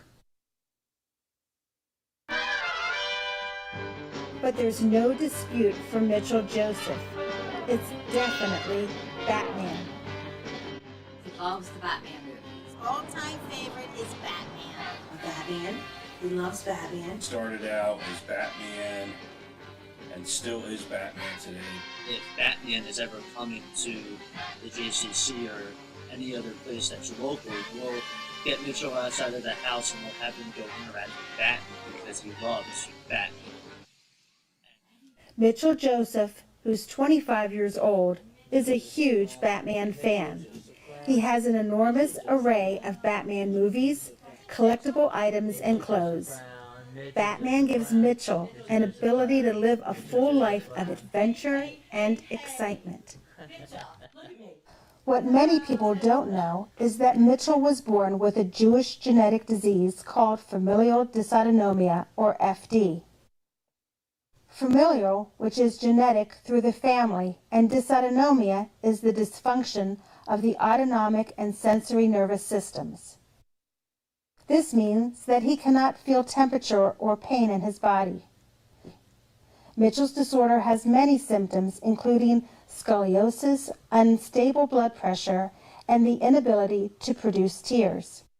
He has a DVD player and he scrapes his hands on it a lot. And that's kind of when he's excited or when he's watching it continuously. And he rubs his knuckles on it and they get red. Sometimes he'll bang them and he gets like sores on his hands. You know, Mitchell can bang his hand. One time he got caught in the door, the sliding door of the van, inadvertently, and he didn't know anything happened really, other than his hand was stuck. We find a way to catch the signals that his body sent out to us. Like for example, when he's cold, you can see like what we call a goose bump, and he's shivering. That's a sign that he's cold. When Mitchell wakes up, his body needs to adjust from sleep to wake mode. Because his vital signs are not regulated, he often goes into a state called crisis. This causes him to have many episodes of retching, sneezing, high blood pressure, and heart rate. He can retch almost like he needs to throw up, but he can't. He can't throw up. He had a thing called a fundification, which sews the top of the stomach, so he can't throw up. We have to vent anything that's there in order to bring it out. So he can retch, but he can't throw up. You really have to watch Mitchell and make sure that he doesn't aspirate or have an accident, and it can be very scary at times when he gets sick or when he goes into crisis. So when something goes wrong, everyone chips in. Someone gives the oxygen, someone goes and helps him, and it's a whole effort by everyone. Finding out that Mitchell had FD was really devastating. It was very difficult. And the last thing I expected was to have a baby that wasn't healthy.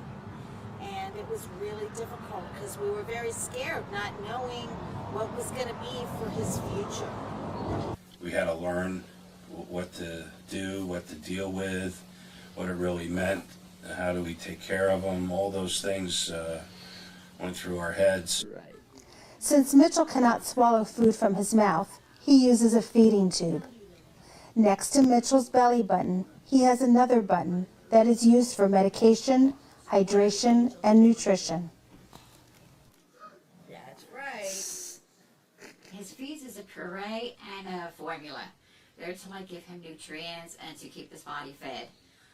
He gets medications. He gets a lot of respiratory medications, which includes his inhalers and his neck treatments. He gets one of the things that called carbidopa, so that help him with his blood pressure. He gets formula that the doctor has prescribed called Complete Pediatric. He also gets Pedialyte and water. But we also, Mom has always wanted him to eat food that his brother and sister eats as well. So when I make the feeds, there's scrambled eggs, there's peaches, sweet potatoes, carrots, avocados, peanut butter, and this powder called Scan the Shake, which adds a lot of calories to the food. In order to get to know him better, let's take a look at a day in the life of Mitchell. Around 6:30 a.m., Mitchell usually wakes up. With the help of either his mom or one of his nurses, together they walk downstairs. Then his morning routine begins with respiratory treatments, including a nebulizer medication, a coffilator, and vest treatment. We start with breathing treatments and nebulizers, and then he has a vest treatment, and then he has a coffilator. All of these things help with trying to clear his system so that he doesn't aspirate into his lungs. The vest that we put on is called an ABI vest. It shakes his chest. We used to do chest compressions where we used to go like this. It's called cupping on his back to loosen secretions that are in his lungs. One is to shake everything up basically so that when you go to do the coffilator, he can cough, and if he has any secretions, he can bring them up. He wears what's called a BiPAP, and it's a breathing machine that gives him oxygen if he needs it, just to keep his oxygen level up. A lot of times at night, some people will either skip a breath, not necessarily Mitchell, but their just breathing becomes more shallow when you sleep. And in order to keep his oxygenation at a certain level, that we put that on him at night. Once Mitchell is up to date with his medicine and treatments, it's time to pack up and go to his 21 Plus program. During the weekdays, Mitchell attends this program at Hollydale High School in Washington Township. Mitchell's mom and nurse help him get to the car safely. He loves to travel, singing along with his favorite tunes. Mitchell's mom meets up with the bus driver at a designated bus stop, who takes Mitchell and his nurse to the daily program. When he doesn't want to work, he does nothing. But usually you can persuade him. He will work on puzzles, matching shapes, matching patterns. He counts money. Activity-wise, he is now starting to ride a bike. It's a specialized bike where he can steer, but in the back there's a handle that you can help him steer. At his program, Mitchell interacts with other students and teachers. He has developed a great support of friends. When they take attendance, Mitchell takes attendance. He has to point to everybody, so he knows everybody's name. He finds it hard to make friends, but he's very compassionate to other kids that are in wheelchairs. It's strange. He knows that they need more help than he does at times because he's not wheelchair bound as much. So he also likes to help people that are in wheelchairs. He likes help pushing them. He likes touching their hands and asking them if they're okay. So he has his own way of having friendships. Coming home from his program, it's time for his afternoon routine. He once again gets respiratory treatments. So Mitchell loves the villains, like to every Disney movie and even to some other movies that he watches. Like he loves the Joker, he loves the Penguin, all from Batman. He loves all the Batman villains. He loves Shere Khan from The Jungle Book, Scar from The Lion King, Ursula from The Little Mermaid. Thumbelina. So he loved that, and he watched SpongeBob also. He loves Disney. He really loves villains and other like things that aren't Disney. So like Ghost of Oz or Chitty Chitty Bang Bang. when you speak the lines to him, you develop a bond that's like, I don't want to say it's unreal, but it's just, it's an interaction with Mitchell that you can't have with any other person. Definitely participating in his world and in those films. Mitchell loves that, so he loves when everyone sings his songs and really creates that like community with him. Always get a hello, a smile. He's always happy, singing. He likes to be read to at night, which I do. It's just amazing how happy this child is. Mitchell has overcome many obstacles and has become a superhero himself. Every day he battles with FD and wins. Mitchell has taught me to enjoy each day and to make the most of whatever you have. And I try to have fun.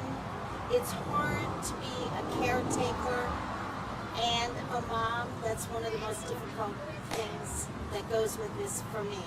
It's hard to just step back and be a mom because there's so many things that I have to look out for his well-being. Mitchell's special because he has an infectious sense of humor and a laugh that you look at him and if he's feeling good, he's almost always in good spirits. Even though he's sick a lot, he still like finds things in life to be happy about and sing, and he has compassion and wants the people around him to be happy and like share that with him. What makes him unique? Because he's Mitchell. Mitchell is, well, first he's taught me patience. Mitchell has a good soul. There's nothing bad in Mitchell. He hasn't been influenced by the world. We need to take a lesson on that. He's helped me realize that these kids are special, but even though they are special, have special needs, they need to be treated like a normal child. They do something wrong, yes, they need to be corrected. But there are certain ways and to do this, but with Mitchell, you just have to say certain things and he follows through. No matter how stressed I am sometimes, or if I'm in a really bad mood, he's always taught me how to look at the bright side of things. And he's also taught me how to interact with other special needs kids and make an impact in their life. Advocating for Mitchell means that I am fighting for his rights because Mitchell can't really speak for himself. And he deserves a quality of life that is as good as everyone else's. And he needs certain supplies, and he needs to go to certain doctors, and he needs different kinds of appointments. And all of those things need to be done. A lot of times it's a fight for the insurance company because they don't want to provide you with the best health care. They just want to give you the minimum services that they have to. So I speak up, and I don't like to quit, and I don't like to lose. So I keep fighting, finding a way. Suddenly here, every time you are near, just like me, they long to be close to you. Why do stars fall down from the sky every time you walk by? Just like me, they long to be close to you. On the day that you were born. Mitchell, who is that? Who? Tell me! Batman? Yeah. Taking a short video, Batman. Oh! Who is that? Come on. Nice shirt. So, how many times can we catch you today? When are you out? Shake his hand. Shake his hand. So that means 2, 4, that open. Just like me, they long to be close to you.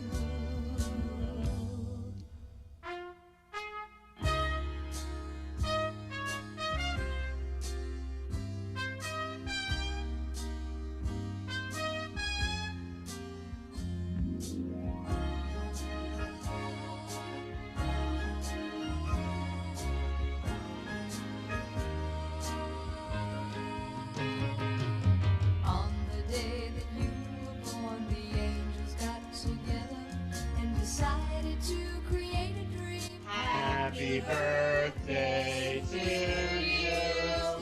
Happy birthday to you.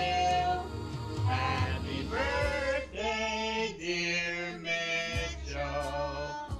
Happy birthday to you. And many more. Mitchell, how many years old are you? 2, 21. 1. Right? Okay. Ready? Go ahead. Keep going. Yay! Good job, Mitch.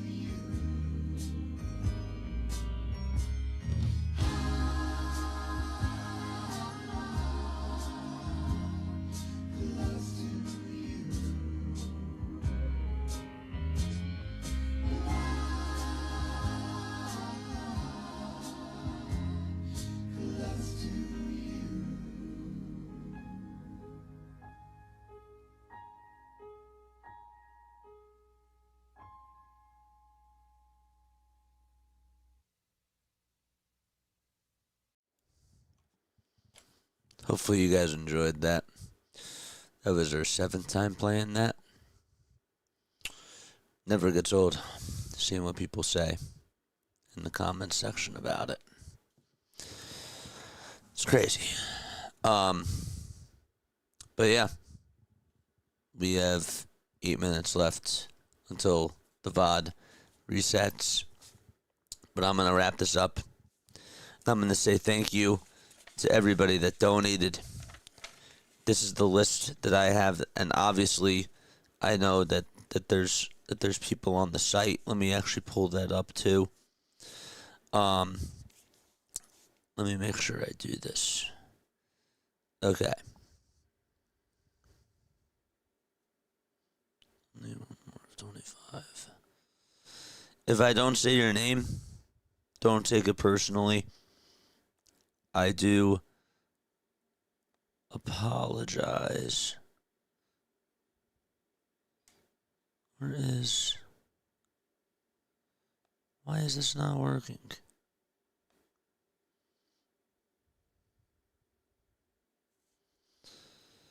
Obviously, this will update.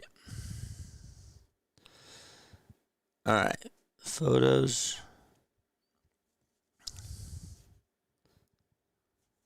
Obviously, this is going to update. All right. Thank you so much to Pam. Thank you so much to Stan and Mitch Kofsky. Thank you so much, Max. So Pam with a 25. Mitch and Stan with a 250. Max with a 100. Lawrence with a 50. My aunt with a 50. Fuquan, Jack, Tree, Caleb, Grassi, Dembrew, Doc, Blazed, Eric, Mitch, Pentile, Fuqua again, Dr. Delay, Mary again, Banj, Philly, LP, Jack, The Planet, Angel, The Hot Corner, Seema Fox, Lou, Uncommon Truthsman, Justin, Doug, Haley, Asking 570, and Lauren, Shantae, Eric, Dad, Aaron, Callie's mom, Fuqua again, and all the anonymous people and everybody else that I didn't mention who donated or who spread the word. Blazed, I don't know if I said his name. CeeLo, Rhino, Doc. Thank you to everybody that contributed to this.